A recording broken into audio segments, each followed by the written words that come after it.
നമസ്കാരം. ട്രേഡ് ഡോയലിന്റെ ആ ബോഡി ഫില്ലിന്റെ മുന്നിൽ വന്നങ്ങനെ പതിച്ചതും ശരിക്കും ആ സദസ് ഞെട്ടി. ഫില്ല് അസംഭവ്യമായ എന്തോ കണ്ടതുപോലെയാണ് തന്റെ മുന്നിലേക്ക് വന്ന് വീണ ട്രേഡ് ശരീരത്തിലേക്ക് നോക്കുന്നത്. ട്രേഡ് വായിക്കൂടി രക്തം ഇരച്ച് പുറത്തു വരികയാണ്. അവന്റെ മൂക്കിലൂടെയും രക്തം വരുന്നുണ്ട്. ശരിക്കും ഗുരുതരമായ ഒരു പരിക്ക് ട്രേക്ക് ഏറ്റിരിക്കുന്നുവെന്ന് ആ കാഴ്ച വിളിച്ചു പറയുകയാണ്. അത് കണ്ടതും ഫിൽ ഉറക്കെ ഡെസ്റ്റിനെ നോക്കി അലറുകയാണ്. ഇടത്തേമാടി എന്തായി ചെയ്തത്? ഫിൽ ഡോയലിന് അയാളുടെ ദേഷ്യം നിയന്ത്രിക്കാൻ പറ്റുന്നില്ല. ഫാബുലസ് 5-ലെ ഒരു ഫാമിലിയാണ് ഡോയൽ കുടുംബം. ട്രേഡ് കപ്പാസിറ്റിയിൽ ട്രെമൻഡസ് 3 ഗ്രൂപ്പുകൾക്കൊപ്പം ചേർന്ന് ട്രെമൻഡസ് 4 ആകാനായി ഡോയൽ കുടുംബം ഏതാണ്ട് എത്തി നിൽക്കുമ്പോഴാണ് ഈ സംഭവം ഉണ്ടായിരിക്കുന്നത്. ട്രേ ആയിരുന്നു ട്രെമൻഡസ് ഗ്രൂപ്പിലേക്ക് അവരെ എത്തിക്കാനുള്ള തുറുപ്പ് ചീട്ട്. ആ തുറുപ്പ് ചീട്ടാണ് ഇപ്പൊ ഇതാ ആ രക്തം ഛർദ്ദിച്ച് അവിടെ അങ്ങനെ കിടക്കുന്നത്. വിശ്വസിക്കാനാവാത്ത ആ കാഴ്ച ഫില്ലിനെ വല്ലാതങ്ങ് അന്ധനാക്കുകയാണ്. അയാൾക്ക് പുറകിൽ നിൽക്കുന്ന അനുയായികളോട് പറഞ്ഞു, പിടിച്ചു കെട്ടവനെ. ഫില്ലിന്റെ ആജ്ഞ കേട്ടതും ഫില്ലിന് പുറകിൽ നിൽക്കുകയായിരുന്ന ഡോയൽ കുടുംബത്തിലെ ആ ഫൈറ്റേഴ്സ് ഒരു നിമിഷം ഞെട്ടിപ്പോവുകയാണ്.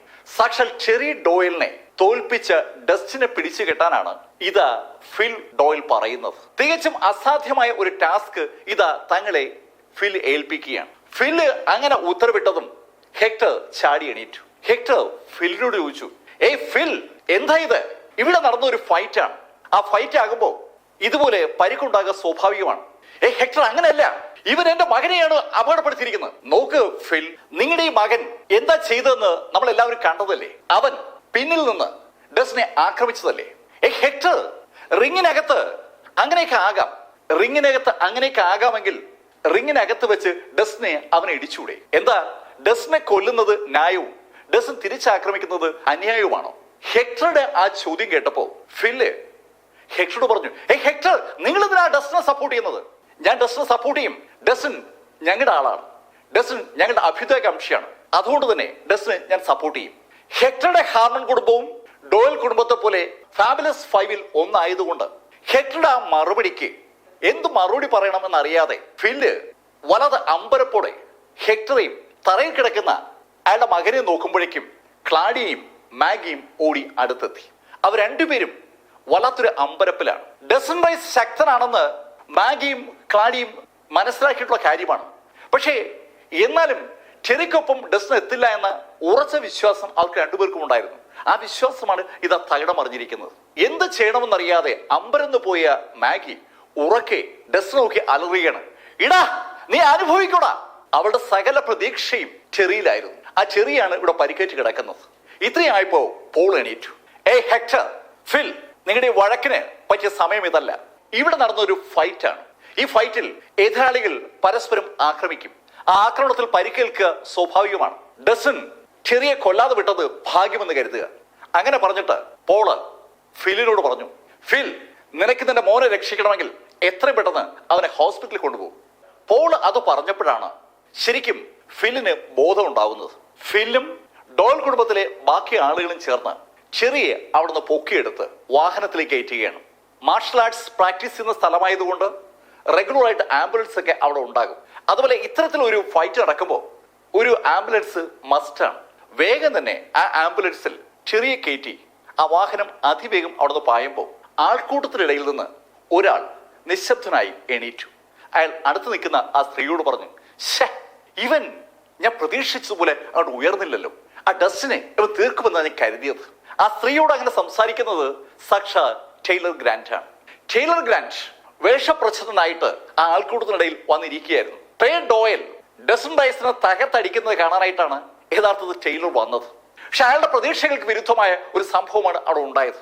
ആളുകളുടെ ശ്രദ്ധയപ്പെടാതെ ടൈലറും അയാൾക്കൊപ്പമുള്ള ആ നിഴലും അതിവേഗം അവിടുന്ന് പുറത്തേക്ക് കടന്നു. ഈ സമയത്ത് റിങ് ഒരു സംഭവമായി മാറിയിരിക്കുകയാണ്. നടന്നത് ഒരു വലിയ മാർഷൽ ആർട്സ് പ്രദർശനമാണ്. ഡോയൽ കുടുംബത്തിന്റെ ട്രേ ആ ദോജയ്ക്ക് സമീപത്തുള്ള മുഴുവൻ ആളുകളുടെയും ആരാധനാ കഥാപാത്രമായിരുന്നു. ആ കഥാപാത്രമാണ് ഇതാ പരാജയപ്പെട്ടിരിക്കുന്നത്. പരാജയപ്പെടുത്തിയ മനുഷ്യനാണ് റിങ്ങിൽ നിൽക്കുന്നത്. ആ റിങ്ങിൽ നിൽക്കുന്ന മനുഷ്യനോട് പെട്ടെന്ന് ആ ആൾക്കൂട്ടത്തിന് വല്ലാതെ ആരാധന വരികയാണ്. ആൾക്കൂട്ടത്തിന്റെ ലീഡേഴ്സ് അനുയായികൾക്കൊപ്പം റിങ്ങിലേക്ക് ഓടിക്കയറി. ശരിക്കും ഒരു ഉത്സവം ആ റിങ്ങിൽ പൊടി പൊടിക്കുകയാണ്. വന്നവർ ഡസ്റ്റിനെ ആശംസകൾ കൊണ്ടും അനുമോദനകൾ കൊണ്ടും എന്നിട്ട് വീർപ്പ് മുട്ടിക്കുന്നു പറയാം. സർ റൈസ്, താങ്കളുടെ ഒരു സംഭവമാണ്.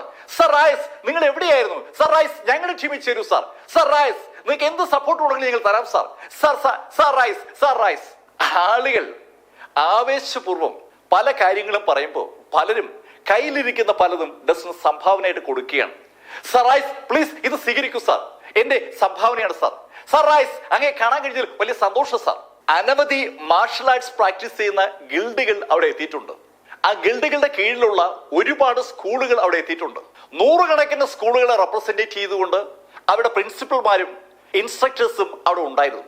പ്രധാനപ്പെട്ട അവരുടെ പഠിതാക്കളെയും അവർ കൊണ്ടുവന്നിരുന്നു. അവരെല്ലാവരും ഡസ്റ്റിനെ ഒരു നോക്ക് കാണാനും സംസാരിക്കാനുമായിട്ടാണ് ഓടിയെത്തുന്നത്.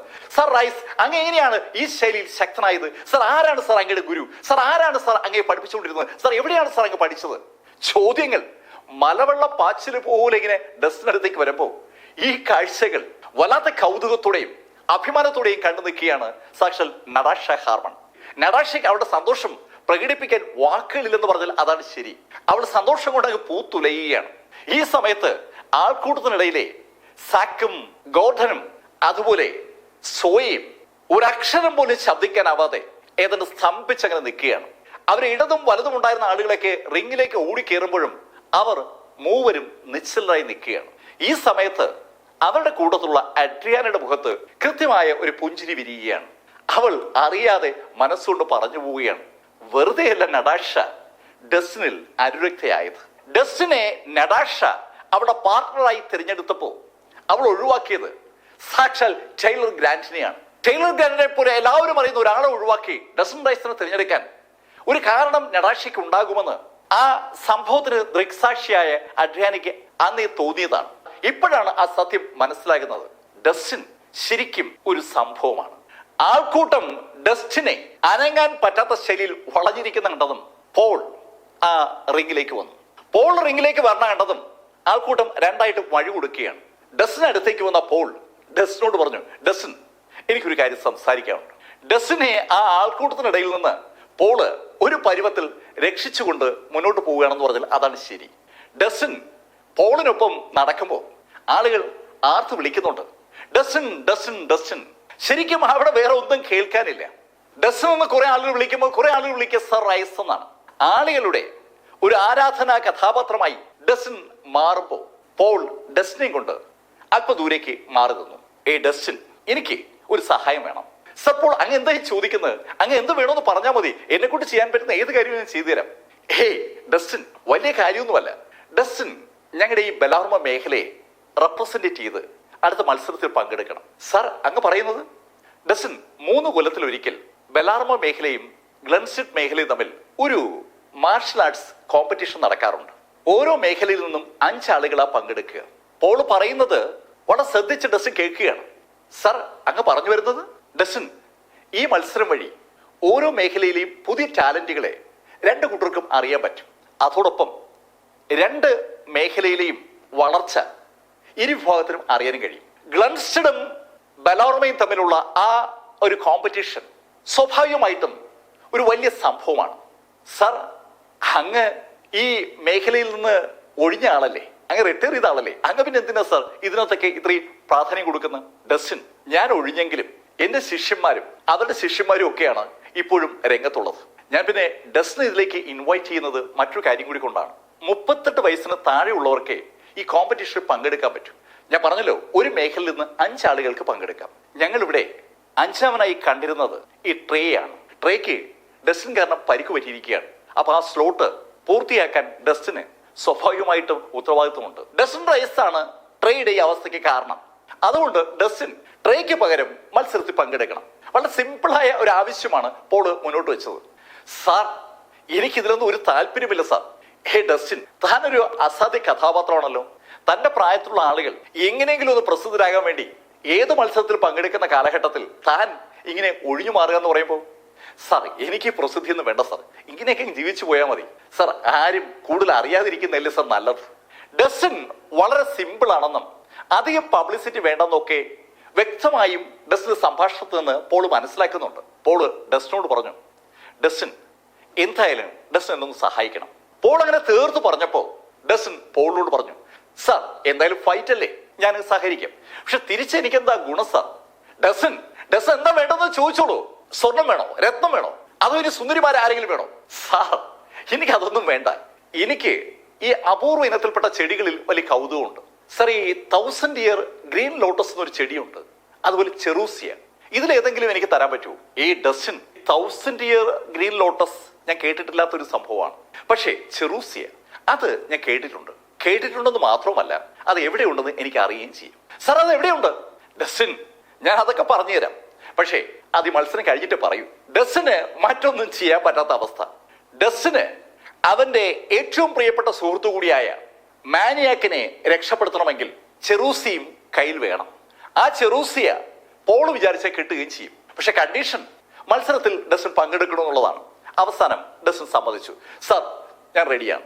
ഡസൻ റൈസിന്റെയും ടീമിന്റെയും ടെറി ഡോയലിന്റെ ആ വസതിയിൽ നിന്നുള്ള യാത്ര ആഹ്ലാദം ജനിപ്പിക്കുന്ന യാത്ര തന്നെയാണ്. ഹെക്ടറും നടാഷയും റൂത്തും ശരിക്കും സന്തോഷത്തിലാണ്. ആഘോഷപൂർവ്വം തിരിച്ചെത്തിയ ഡസ്റ്റിൻ അന്ന് വൈകുന്നേരം നെൽസനും കൂട്ടുകാർക്കൊപ്പം ഫ്ലെയിം ഡ്രാഗൺ ഗ്രൂപ്പിന്റെ 2ാമത്തെ നിലയിൽ സംസാരിച്ചുകൊണ്ടിരിക്കുകയാണ്. ഫ്ലെയിം ഡ്രാഗൺ ഗ്രൂപ്പിലെ മുഴുവൻ ആളുകളും ശരിക്കും ആവേശത്തിലാണ്. ഫ്ലെയിം ഡ്രാഗൺ ഗ്രൂപ്പിലെ അംഗങ്ങൾക്ക് മത്സരം നടന്ന ആ ദോജയിൽ ഡസ്റ്റിനൊപ്പം കൂടാൻ അധികം സമയമൊന്നും കിട്ടിയിരുന്നില്ല. അവിടെ ഡസ്റ്റിനെ ബാക്കിയുള്ള ആളുകൾ വളഞ്ഞു പോയതുകൊണ്ട് അവർ പിന്തള്ളപ്പെട്ടു പോയതാണ്. ഇവിടെ ഇപ്പോ അവരുടെ ഈ ലാവണത്തിൽ അവരും ഡസ്റ്റിനേ ഉള്ളൂ. അതുകൊണ്ട് തന്നെ സകലരും ഡസ്റ്റിന്റെ ചുറ്റും കൂടിയിരിക്കുകയാണ്. ഡസ്റ്റിനെ അവർ വാക്കുകൾ കൊണ്ട് അങ്ങ് പുകഴ്ത്തുകയാണ്. ഡോയലിന്റെ ആ ദോജയ്ക്ക് സമീപത്ത് മറ്റ് മാർഷൽ ആർട്ടിസ്റ്റുകൾ പറയുന്ന അതേ ശൈലിയിൽ നിന്നുമല്ല ഫ്ലെയിം ഡ്രാഗൺ ഗ്രൂപ്പിലെ ആളുകൾ പറയുന്നത്. അവന്മാരുടെ വാക്കുകൾ ശരിക്കും അവരുടെ ഹൃദയത്തിന്റെ ഉള്ളിൽ നിന്ന് പുറത്തു വരുന്നതാണ്. അവർ ശരിക്കും ത്രില്ലടിച്ചിരിക്കുകയാണ്. അവരുടെ നേതാവ്, അവരുടെ ലീഡർ, ആ ആളാണ് സാക്ഷാൽ ചെറിയ തോൽപ്പിച്ചിരിക്കുന്നത്. അതിൻ്റെതായ സന്തോഷം അവരുടെയൊക്കെ മുഖത്ത് ദൃശ്യമാണ്. ശരിക്കും സന്തോഷം കൊണ്ട് അവരൊക്കെ കരയുകയാണെന്ന് പറയാം. ആ ഫ്ലെയിം ഡ്രാഗൺ ഗ്രൂപ്പിലെ ഓരോ ആളുകളും ഡസ്റ്റോട് പറയുകയാണ്, സറായ്സ് അങ്ങ് ഞങ്ങളുടെ ദൈവമാണ് സാർ, അങ്ങേക്ക് വേണ്ടി ഞങ്ങൾ എന്ത് ചെയ്യും സാർ. സാർ ഈ ദിവസത്തേക്കാൾ മനോഹരമായ ഒരു ദിവസം ഞങ്ങൾ ആരുടെയും ജീവിതത്തിൽ ഉണ്ടായിട്ടില്ല സാർ. ശരിക്കും ഡസ്റ്റിനെ അവർ ഓരോരുത്തരും അങ്ങനെ പറഞ്ഞ് അനുമോദിക്കുമ്പോ ഡസ്റ്റിൻ അവരോട് പറഞ്ഞു, ഏയ് നിർത്ത്, ഇത് എന്തോന്നടേ, പുകഴ്ത്തുന്നതിനൊക്കെ ഒരു പരിധിയില്ലേ. ഡസ്റ്റിനെ ആളുകൾ അങ്ങനെ പുകഴ്ത്തുന്നത് ഡസ്റ്റിന് തീരെ ഇഷ്ടമുള്ള കാര്യമല്ല സാർ. അതല്ല സാർ, ആ ചെറി ഹോളി ഇമോർട്ടൽസിലെ 13ാം റാങ്കുകാരനല്ലേ, അയാളെ സാർ തോപ്പിക്കുമ്പോ ഞങ്ങൾക്ക് സന്തോഷം വരില്ലേ? നെൽസൺ അങ്ങനെ ചോദിച്ചപ്പോ ഡസ്റ്റിൻ അറിയാതെ ചിരിച്ചു പോവുകയാണ്. 10 കൊല്ലങ്ങൾക്ക് മുമ്പ് ഹോളി ഇമോർട്ടൽസിൽ 1ാം റാങ്കുകാരനായി ഡസ്റ്റിൻ മാറുന്ന സമയത്ത് ഡസ്റ്റിൻ തോൽപ്പിച്ചത് ഇവരെക്കാളൊക്കെ കിടിലൻ കക്ഷികളായിരുന്നു. ഡസ്റ്റിന്റെ 15ാമത്തെ വയസ്സിലാണ് ഹോളി ഇമോർട്ടൽസിന്റെ തലപ്പത്ത് ഡസ്റ്റിൻ എത്തുന്നത്. അന്ന് ഡസ്റ്റിൻ ശരിക്കും ഒരു ടെററായിരുന്നു.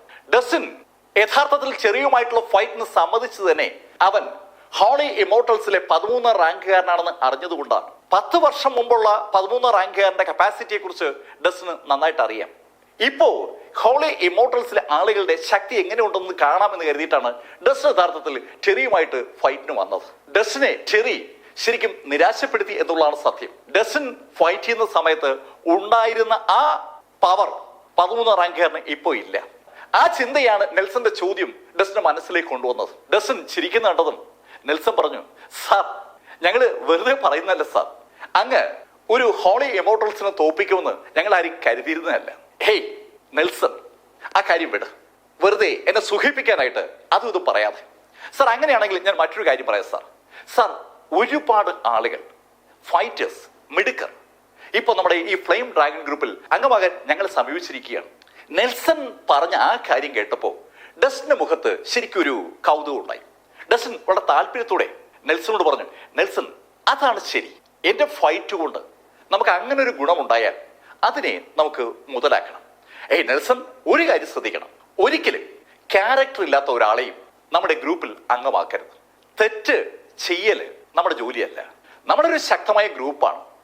നമ്മുടെ ഗ്രൂപ്പിനെ കുറിച്ച് ആളുകൾക്ക് അഭിമാനം തോന്നണം. ഒരിക്കലും മോശം സ്വഭാവമുള്ള ആളുകളെ നമ്മുടെ ഗ്രൂപ്പിലേക്ക് കൊണ്ടുവരരുത്. സാർ അക്കാര്യത്തെ കുറിച്ച് അങ്ങ് പേടിക്കേണ്ട സാർ.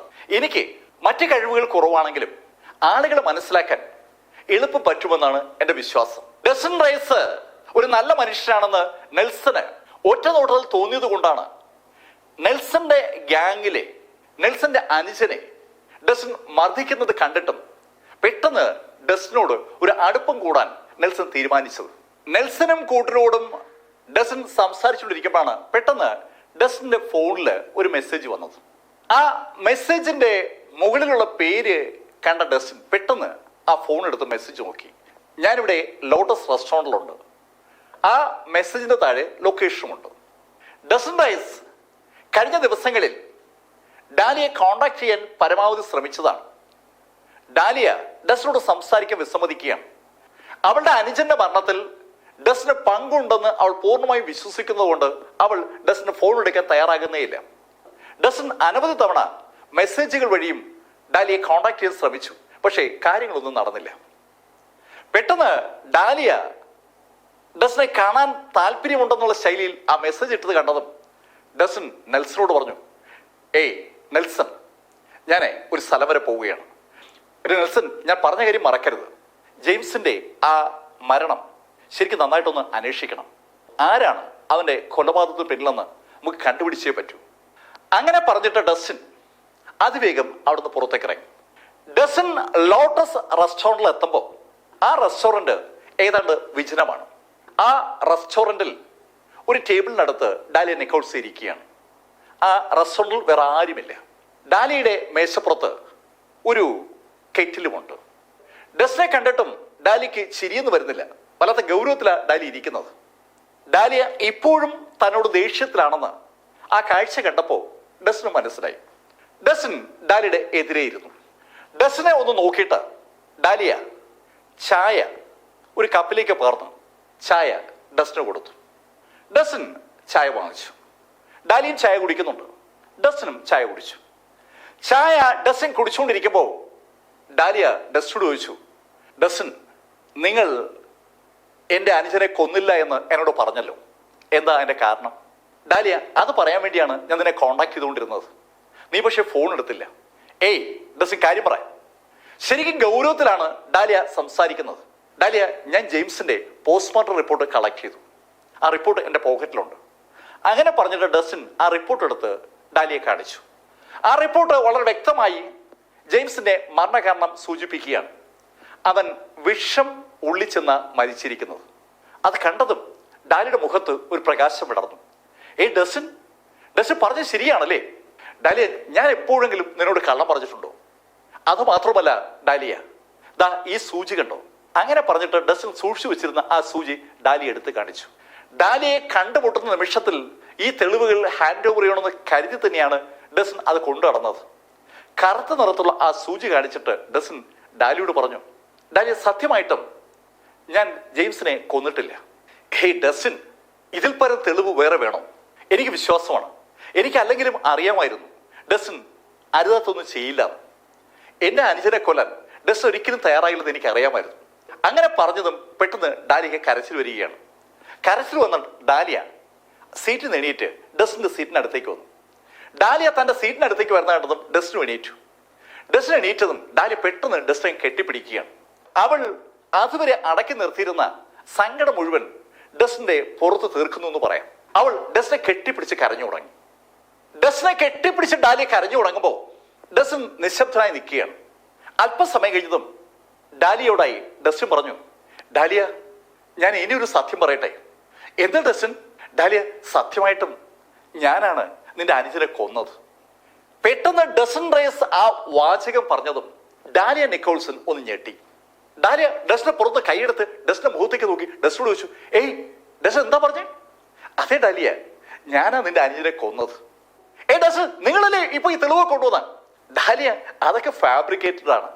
ഞാൻ ഉണ്ടാക്കിയ തെളിവല്ലേ. സത്യമായിട്ടും ജെയിംസിനെ കൊന്നത് ഞാനാണ്. അവനൊരു തെമ്മാടിയല്ലേ.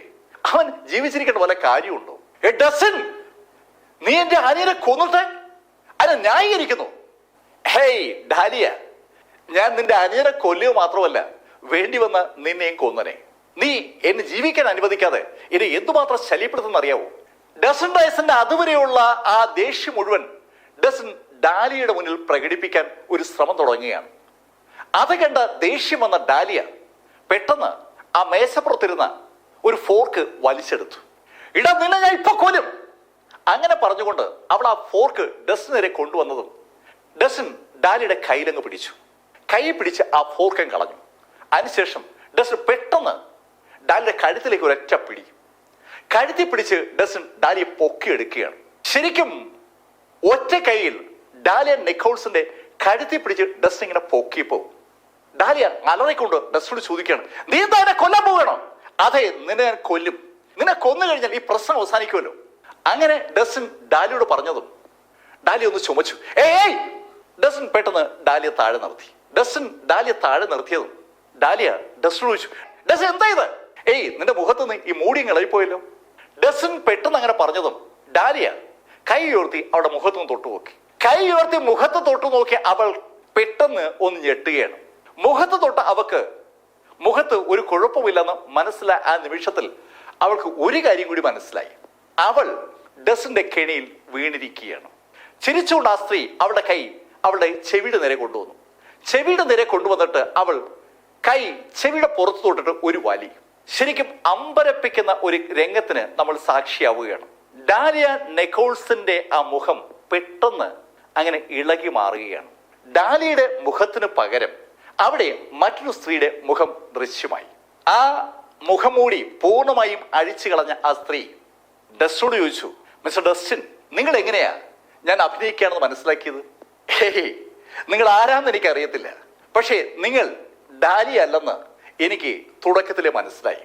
നീ എനിക്ക് ചായ ഒഴിച്ചു തന്നപ്പോഴേ എനിക്ക് സംശയം തോന്നി. ഡാലിയ രണ്ട് കൈയും ഉപയോഗിക്കുന്ന ആളാണെങ്കിലും ചായ ഒഴിക്കുമ്പോൾ ഡാലിയ സാധാരണഗതിയിൽ ഇടത് കൈയാണ് ഉപയോഗിക്കുക. ആ കൈയാണ് അവൾക്ക് നന്നായി വഴങ്ങുക. നീ വലത് കൈ കൊണ്ടാണ് ചായ എനിക്ക് സെർവ് ചെയ്തത്. ഡസൻ ഡൈസ് അത് കൃത്യമായി നോട്ട് ചെയ്തു.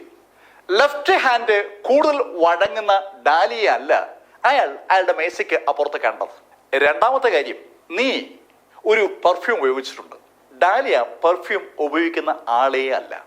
ആ സ്ത്രീ ഡസ്റ്റിൻ പറഞ്ഞ ആ കാര്യം കേട്ടപ്പോ ശരിക്കും അത്ഭുതപ്പെട്ടു പോവുകയാണ്. വളരെ മൈന്യൂട്ടായ ഒരു കാര്യമാണത്. പക്ഷെ അത് ഡസ്റ്റിന് അറിയാം. പിന്നെ മൂന്നാമതൊരു കാര്യം, നീ ഞാൻ പറഞ്ഞ ആ രണ്ട് തെളിവുകൾ കേട്ട നിമിഷത്തിൽ എന്നെ അങ്ങ് വിശ്വസിച്ചായിട്ട് അഭിനയിച്ചു.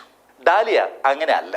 ഞാൻ ഇനി 100 തെളിവുകൾ അവതരിപ്പിച്ചാലും അവൾ സംശയത്തോട് മാത്രമേ അത് കാണൂ. വളരെ ശ്രദ്ധിച്ച് മാത്രമേ ഡാലിയ ഒരു കാര്യം വിശ്വസിക്കത്തുള്ളൂ. പിന്നെ മറ്റൊരു കാര്യം കൂടിയുണ്ട്. ഞാനും ഡാലിയും ഭാര്യ ഭർത്താക്കന്മാരായിരുന്നവരാണ്. അതുകൊണ്ട് തന്നെ എന്നെ ഡാലിയെ കെട്ടിപ്പിടിക്കുമ്പോൾ എനിക്കത് ഡാലിയാണോന്ന് അറിയാൻ മറ്റാരുടെയും സഹായമൊന്നും വേണ്ട. ഡാലിയ നിക്കോൾസിന്റെ രൂപത്തിൽ ഡസ്റ്റിനെ ആ സ്ത്രീ കെട്ടിപ്പിടിച്ച ആ നിമിഷത്തിൽ ഡസ്റ്റിൻ ഉറപ്പാക്കിയ കേസാണ് അത് ഡാലിയ അല്ല. ഇത്രയും കാര്യങ്ങൾ കേട്ടപ്പോൾ ആ സ്ത്രീ ഒന്ന് ചിരിച്ചു. മിസ്റ്റർ ഡസ്റ്റിൻ, നിങ്ങളുടെ ഈ നിരീക്ഷണം എന്നെ ശരിക്കും അത്ഭുതപ്പെടുത്തുകയാണ്. സാധാരണഗതിയിൽ എന്റെ മെന്റർ എന്നെ പഠിപ്പിച്ച ഈ ടെക്നിക്ക് തെറ്റാൻ ഒരു സാധ്യതയും ഇല്ലാത്തതാണ്. ഞാൻ അനവധി തവണ ഇത് പ്രയോഗിച്ചിട്ടുണ്ട്. പക്ഷേ ഇപ്പോഴാണ് ആദ്യമായി ഞാൻ പരാജയപ്പെടുന്നത്. ഡാലിയ നിക്കോൾസിന്റെ ശബ്ദവും ഡാലിയ നിക്കോൾസിന്റെ രൂപവും ഒക്കെ ഒരേപോലെ അനുകരിച്ചുകൊണ്ടാണ് ആ സ്ത്രീ ഡസ്റ്റിന് മുന്നിൽ വന്നത്. പക്ഷെ ഡസ്റ്റിൻ അവളുടെ കള്ളി പൊളിച്ചടുക്കിയിരിക്കുകയാണ്. ഓക്കെ, ആരാ നിങ്ങൾ? ആ ഡസ്റ്റിൻ, ഞാൻ എന്നെ പരിചയപ്പെടുത്താം. എൻ്റെ പേര് ആസ്ട്രിഡ് എന്നാണ്. ഞാൻ എൻ്റെ മെൻറ്റർ പറഞ്ഞിട്ട് ഇവിടെ വന്നതാണ്. ഓ, നിന്റെ മെൻറ്റർ ഡാർക്ക് ലോഡ് ആയിരിക്കും അല്ലേ? അതെ, എൻ്റെ മെൻറ്റർ ഡാർക്ക് ലോഡാണ്. ഡാർക്ക് ലോഡ് നിങ്ങളെക്കുറിച്ച് അറിഞ്ഞപ്പോൾ നിങ്ങളെ കൂടി ഞങ്ങളുടെ ഗ്യാങ്ങിൽ ചേർക്കാൻ ആഗ്രഹിക്കുകയാണ്. അതുകൊണ്ടാണ് നിങ്ങളെ ഞങ്ങൾ ഇവിടെ വിളിച്ചു വരുത്തിയത്. എനിക്കതിലൊന്നും താല്പര്യമില്ല. നിങ്ങളുടെ പോലുള്ള ആളുകളോട് കമ്പനി അടിക്കുന്നതിന് ശരിയല്ല. ഡസ്റ്റിൻ അങ്ങനെ പറഞ്ഞിട്ട് ആ റെസ്റ്റോറൻറ്റിൽ നിന്ന് പുറത്തേക്ക് നടക്കാനായി തുടങ്ങിയതും അനവധി ആളുകൾ ഒരു കോർണറിൽ നിന്ന് അങ്ങോട്ട് വന്നു. യഥാർത്ഥത്തിൽ ആ കോർണറിന് സമീപത്ത് ഒരു വാതിലുണ്ട്. വാതിലിനകത്ത് അവരുണ്ടായിരുന്നു എന്നർത്ഥം. വന്നത് 5-6 സ്ത്രീകളാണ്. കറുത്ത ഡ്രസ് അണിഞ്ഞ ആ സ്ത്രീകൾ അവിടേക്ക് വരുമ്പോൾ ഡസ്റ്റിൻ ഒരു കാഴ്ച കൂടി കണ്ടു. ആ സ്ത്രീകളുടെ നടുക്കായി സാക്ഷാൽ ഡാലിയ നിക്കോൾസൺ ഉണ്ട്. ഡാലിയ നിക്കോൾസന്റെ തല എന്നിട്ട് ചരിഞ്ഞിരിക്കുകയാണ്. അവളെ എന്തോ കൊടുത്ത് മയക്കിയിരിക്കുകയാണ്. മയക്കപ്പെട്ടിരിക്കുന്ന ഡാലിയ നിക്കോൾസന്റെ കഴുത്തിൽ ഒരു കത്തി അതിൽ ഒരു സ്ത്രീ പിടിച്ചിട്ടുണ്ട്. ഡാലിയെ കത്തി മുന്നിൽ നിർത്തിക്കൊണ്ട് ഡസ്റ്റിനെ അവരുടെ സംഘത്തിൽ ജോയിൻ ചെയ്യിക്കാനുള്ള ഒരു പരിപാടിയിലേക്കാണ് അവർ കടക്കുന്നത്. ഡസ്റ്റിനെ അവിടെ നിന്ന് ബലാത്കാരമായി അവരുടെ സംഘത്തിലേക്ക് കൊണ്ടുപോവുക, അതാണ് ആ ടീമിന്റെ ലക്ഷ്യം. ഡസ്റ്റിൻ ഇപ്പൊ എന്ത് പറയുന്നു? ഡസ്റ്റിൻ ഡാലിയ നിക്കോൾസനെ നോക്കുന്ന കണ്ടതും ആസ്ട്രിഡ് ഡസ്റ്റിനോട് അങ്ങനെ ചോദിച്ചതും ഡസ്റ്റിൻ ആസ്ട്രിഡിനോട് പറഞ്ഞു, ഇതൊക്കെ കാണിച്ച് എന്നെ ഭയപ്പെടുത്താം എന്ന് നിങ്ങൾ കരുതുന്നെങ്കിൽ അതൊന്നും നടക്കില്ല. ഏയ് ആസ്ട്രിഡ്, നിങ്ങൾ എന്നെ പിടിക്കാൻ കപ്പാസിറ്റി ഉള്ള ആളൊന്നുമല്ല. നിങ്ങളുടെ ഈ കാണുന്ന 5-6 പേര് വിചാരിച്ചാലും എന്നെ പിടിച്ചു കിട്ടാനൊന്നും പറ്റില്ല. നടക്കാത്ത കാര്യമാണ്. പിന്നെ ഡാലിക്ക് ഒന്നും പറ്റാതെ ഇവിടുന്ന് കൊണ്ടുപോകാനും എനിക്കറിയാം. ഡസ്റ്റിൻ അത്രയും പറഞ്ഞതും സ്റ്റെപ്പിന്റെ മുകളിൽ നിന്ന് ഒരു ശബ്ദം, ആസ്ട്രിഡ്, ഡസ്റ്റിൻ അങ്ങനെയൊന്നും വഴങ്ങുന്ന ആളല്ല. അങ്ങനെ പറഞ്ഞുകൊണ്ട് ഒരു സ്ത്രീ ആ സ്റ്റെപ്പ് വഴി താഴേക്ക് ഇറങ്ങി വന്നത് സാക്ഷാൽ അസാലിയയാണ്. അസാലിയെ കണ്ടതും ഡസ്റ്റിൻ അസാലിയോട് ചോദിച്ചു, ഇതൊക്കെ നിന്റെ പണിയാണോ? ഡസ്റ്റിൻ അങ്ങനെ ചോദിക്കാതെ, ഡസ്റ്റിനെ എനിക്ക് ശരിക്കും ഇഷ്ടമാണ്, ഡസ്റ്റിനെ എനിക്ക് ഇഷ്ടമാണെന്ന് ഞാൻ ഡസ്റ്റിനോട് പറഞ്ഞിട്ടുമുണ്ട്. ഡസ്റ്റിൻ സ്വയം സമ്മതിക്കാത്ത സ്ഥിതിക്ക് ഇതുപോലെയൊക്കെ എന്തെങ്കിലും കാണിക്കാനല്ലേ പറ്റൂ. അങ്ങനെ പറഞ്ഞുകൊണ്ട് അസാലിയ മുന്നോട്ട് വന്നതും ആസിഡ് അസാലിയോട് പറഞ്ഞു, അസാലിയ, ഇവനെ തലി ഒതുക്കുകയാണ് വേണ്ടത്. ആസിഡ് അങ്ങനെയല്ല, ആസിഡിനെ അറിയാമല്ലോ, എനിക്ക് വേറെ ചില കാര്യങ്ങളൊക്കെ അറിയാവുന്നു. അങ്ങനെ പറഞ്ഞുകൊണ്ട് വളരെ സെക്സി ആയിട്ട് ചിരിച്ചുകൊണ്ട് അസാലിയ ഡസ്റ്റിന് അടുത്തേക്ക് വന്ന അസാലിയ പതുക്കെ ഡസ്റ്റിനെ കവിളിലും തട്ടി. ഡസ്റ്റിൻ, ഇന്ന് കുറെ കൂടി സുന്ദരനായിരിക്കുകയാണല്ലോ. ഡാലിയെ കാണാൻ വന്നതുകൊണ്ടാണോ സുന്ദരനായി വന്നത്? ഡസ്റ്റിന് അവളുടെ ചോദ്യം അവിടെ ഇഷ്ടപ്പെട്ടിട്ടില്ല. ഡസ്റ്റിൻ അതുകൊണ്ട് തന്നെ അവളുടെ കൈ പതുക്കെ തട്ടി മാറ്റുകയാണ്. അസാലിയ, നീ എൻ്റെ അടുത്ത് കളിക്കാൻ നിൽക്കരുത്. ഡസ്റ്റിൻ, ഞാൻ പറഞ്ഞല്ലോ എനിക്ക് നിന്നെ ഭയങ്കര ഇഷ്ടമാണെന്ന്. നിനക്ക് വേണ്ടി ഞാൻ എന്തും ചെയ്യും. നീ എനിക്ക് വേണ്ടി എന്തും ചെയ്യൂ. അത് എന്തും ചെയ്യും. അങ്ങനെ ഈ ആസിഡിനെ കൊല്ല്. അത്രേ ഉള്ളൂ.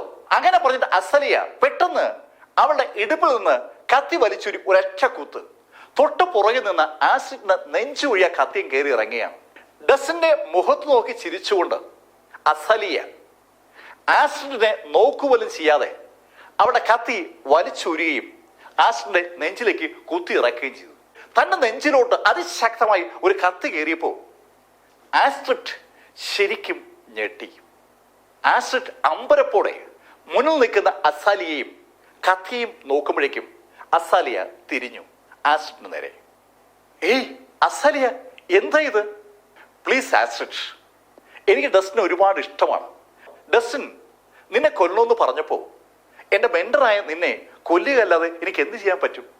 അസാലിയെ കാര്യങ്ങൾ പഠിപ്പിക്കുകയും അസാലിയെ നിയന്ത്രിക്കുകയും ചെയ്യുന്ന ലീഡറാണ് ആസ്ട്രിഡ് എന്ന് പറയാം. അസാലിയെ പറഞ്ഞ വാക്കുകൾ കേട്ട ആസ്ട്രിഡിനെ ശരിക്കും വിശ്വസിക്കാൻ പറ്റുന്നില്ല. അസാലിയ, നീ എന്തായി പറയുന്ന? സോറി ആസ്ട്രിഡ്. അങ്ങനെ പറഞ്ഞുകൊണ്ട് അസാലിയ ആ കത്തി വലിച്ചങ്ങൂരി. കത്തി വലിച്ചൂരുമ്പോ ആസ്ട്രിഡ് നേരെ താഴേക്ക് വീഴുകയാണ്. ഇപ്പോഴും അവളുടെ മുഖത്ത് വല്ലാത്തൊരു അവിശ്വസനീയതയുണ്ട്. അവളുടെ പ്രിയപ്പെട്ട ശിക്ഷ അസാലിയ അവളുടെ നെഞ്ചിലേക്ക് കത്തി കുത്തി കയറ്റുമെന്ന് അവൾ എങ്ങനെ കരുതുക? ഡാനിയൽ നിക്കോൾസിന്റെ കഴുത്തിൽ കത്തി ചൂണ്ടിയിരിക്കുന്ന ആ സ്ത്രീകൾ ശരിക്കും ഞെട്ടി നിൽക്കുകയാണ്. അവർ ഒരു ടീമായിട്ട് അവിടെ എത്തിയതാണ്. ആ ടീമിലുള്ള ഒരാള് ഈ ശൈലിയിൽ പെരുമാറുമെന്ന് അവരെങ്ങനെ കരുതുക? അമ്പരപ്പോടെ ആ സ്ത്രീകൾ അസാലിയോട് ചോദിച്ചു, അസാലി എന്താ ഇത്? ഡാർക്ക് ലോർഡ് എന്ത് ചെയ്തു? അങ്ങനെ ആ സ്ത്രീകൾ ചോദിച്ചതും അസാലിയ അവളുടെ വലത് കൈ ഒന്ന് നിവർത്തി അതിനകത്തൊന്ന് ഊതി. അവളങ്ങനെ ഊതിയതും ആ കയ്യിൽ നിന്ന് പെട്ടെന്ന് ഒരു ചെറിയ പൊടി അവിടേക്ക് ഇങ്ങ് പരക്കുകയാണ്. ആ പൊടി പെട്ടെന്നാണ് ആ വായുവിനെ കലർന്നത്.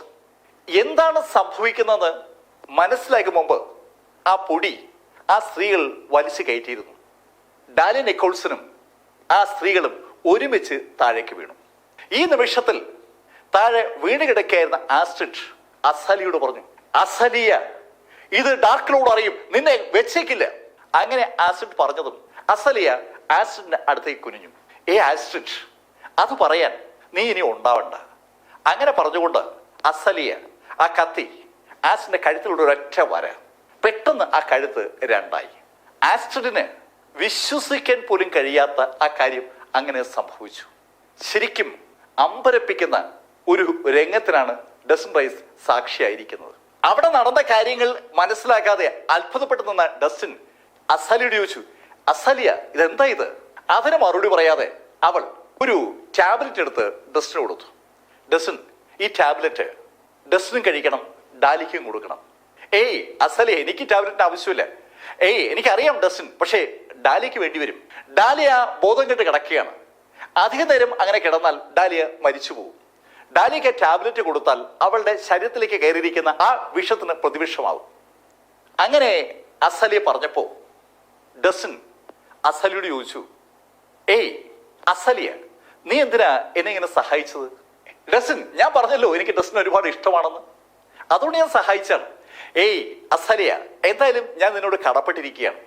അങ്ങനെ ഡസൻ പറഞ്ഞതും അസലിയ ഡസനോട് പറഞ്ഞു, ഡസൻ അങ്ങനെ പോവാതെ എന്നെ ഒന്ന് ആക്രമിക്കുക. നിന്നെ ആക്രമിക്കാനോ? ഡസൻ എന്റെ നെഞ്ചിലോട്ട് കത്തി കുത്തിക്കയറ്റ്. ഈ സംഭവത്തിൽ എനിക്കൊരു പരിക്കുമില്ലെന്ന് കണ്ടാൽ ഡാർക്ക് ലോർഡ് എന്നെ സംശയിക്കും. ഡാർക്ക് ലോർഡിന്റെ കാര്യം അസലിയ പറഞ്ഞതും ഡസൻ അസലിയോട് ചോദിച്ചു, ഡാർക്ക് ലോർഡ് നിന്നെ നിയന്ത്രിക്കാൻ വേണ്ടി നിന്റെ ശരീരത്തിനകത്ത് പ്ലാൻ ചെയ്തിരുന്ന ആ അട്ട ഞാൻ എടുത്തു മാറ്റിയതല്ലേ? ഇനി നിനക്ക് പേടിക്കേണ്ട കാര്യമില്ലല്ലോ. ഡസൻ, അതെനിക്കറിയാം, പക്ഷേ ഇപ്പൊ എനിക്ക് ഡാർക്ക് ലോർഡിനൊപ്പം നിന്നേ പറ്റൂ. ഡസൻ, ആ കത്തി കൊണ്ട് എന്നെ കുത്ത്. അസലിയ അങ്ങനെ തീർത്തു പറഞ്ഞിട്ട് അവളുടെ നെഞ്ചിലെ ഷർട്ടിന്റെ ഒരു ബട്ടൺ അഴിച്ചു. ആ ബട്ടൺ അഴിച്ച ഭാഗം നോക്കി ഡസൻ അതിസമർത്ഥമായി ആ കത്തി കൊണ്ട് ഒരൊറ്റ കുത്ത്. അവളുടെ ഉള്ളിലുള്ള ഒരു അവയവത്തിനും ഒരു കേടും പറ്റാതിരിക്കത്തക്ക സൂക്ഷ്മതയോട് കൂടിയാണ് ഡസൻ ആ കത്തി കുത്തി കയറ്റിയത്. ആ കത്തി കുത്തി കയറിയതും അസലിയ ഡസനോട് പറഞ്ഞു, ഏയ് ഡസൻ ശരിക്കും നൊന്തു കേട്ടോ, പിന്നെ നോവാതിരിക്കൂ. ഡസൻ അത്രയും പറഞ്ഞിട്ട് ഡാലിയെ എടുത്ത് ഷോൾഡറിൽ കിടത്തിയപ്പോ അസലിയ ഡസനോട് പറഞ്ഞു, ഡസൻ പിന്നെ ഒരു കാര്യം കൂടി ഉണ്ട്. എന്റെ മെന്റർ ഡാർക്ക് ലോർഡ് ഇവിടെ മിൽസ്ബർഗിൽ എത്തിക്കഴിഞ്ഞു. ഈ ന്യൂ ഇയറിന് ഡാർക്ക് ലോർഡ് ഹാർമൺ കുടുംബത്തിനെ ഇല്ലാതാക്കും. ശരിക്കും ഞെട്ടിപ്പിക്കുന്ന ഒരു കാര്യമാണ് അസലിയ ഡസനോട് പറഞ്ഞത്. ഡസൻ അസലിയോട് പറഞ്ഞു, അസലിയ താങ്ക് യു. അങ്ങനെ പറഞ്ഞിട്ട് ഡസൻ ഡാലിയും കൊണ്ട് പുറത്തേക്ക് ഇറങ്ങി. ഡസൻ കാറിൽ ഡാലിയും കൊണ്ട് മൂവ് ചെയ്യുമ്പോൾ ഡസൻ ആലോചിക്കുന്നത് ഒരു കാര്യമാണ്, ഡാലിയെ എങ്ങോട്ട് കൊണ്ടുപോകും? ഡാലി എവിടെയാണ് താമസിക്കുന്നതെന്ന് ഡസൻ അറിയത്തില്ല. ഡസൻ അറിയാവുന്ന ഒരു സ്ഥലമുണ്ട്, ഡാലിയുടെ ഓഫീസ്. ഡസൻ ഡാലിയെ എത്തിച്ചത് അവളുടെ ഓഫീസിലാണ്. ആ രാത്രിയിൽ ഡാലിയുടെ മുറിയിൽ സോഫയിൽ ഡസൻ ഡാലി കൊണ്ടുവന്ന് കിടത്തി. ഒരു ഷീറ്റൊക്കെ സംഘടിപ്പിച്ച് ഡാലി പുതപ്പിക്കുന്ന മുന്നാടിയായി ഡസൻ ഡാലിക്ക് ആ ടാങ്കറിന്റെ മറുമരുന്നും കൊടുത്തു. നേരം വെളുത്ത് ഉണർന്നപ്പോൾ ഡാലിയെ കാണുന്നത് ഒരു ഗ്ലാസ്സിൽ അടച്ചു വെച്ചിരിക്കുന്ന പാലാണ്. അവൾ ആ ഗ്ലാസ്സിൽ തൊട്ടപ്പോൾ നല്ല ചൂട് പാലാണ്. ശരിക്കും ക്ഷീണം തോന്നിയ ഡാലിയ ആ ചൂട് പാലെടുത്ത് കുടിച്ചു. അവിടെ അല്പം ഭക്ഷണം ഇരിപ്പുണ്ട്. അവൾ ആ ഭക്ഷണം എടുത്ത് കഴിച്ചു. അപ്പോഴാണ് ഡാലിയ ചുറ്റും നോക്കുന്നത്. താൻ ഓഫീസ് തന്നെയാണല്ലോ, ഇന്നലെ വീട്ടിൽ പോയില്ലേ? അങ്ങനെ ഡാലിയ ആലോചിക്കുമ്പോൾ ഡസൻ റൈസ് അങ്ങോട്ട് കയറി വന്നു. ഡസനെ കണ്ടതും ഡാലിയ ദേഷ്യത്തോടെ ഡസനോട് ചോദിച്ചു, ഡസൻ ആരാ പറഞ്ഞ ഇങ്ങോട്ട് വരാൻ? ഡാലിയ, ഞാനാ നിന്നെ ഇന്നലെ ഇവിടെ എത്തിച്ചത്. ഡസൻ, നീ എന്നെ എത്തിച്ചെന്നോ? അതെ, നീ ബോധമില്ലാതെ കിടക്കായിരുന്നു. അതൊക്കെ, പക്ഷെ നീ മേലാലൂടെ വരരുത്. ഡാലിയ, ഞാൻ സത്യമായിട്ടും ജെയിംസിനെ കൊന്നിട്ടില്ല. ഡസൻ, എനിക്ക് വിശ്വസിക്കാൻ പറ്റത്തില്ല. അതെന്താ തെളിവ്?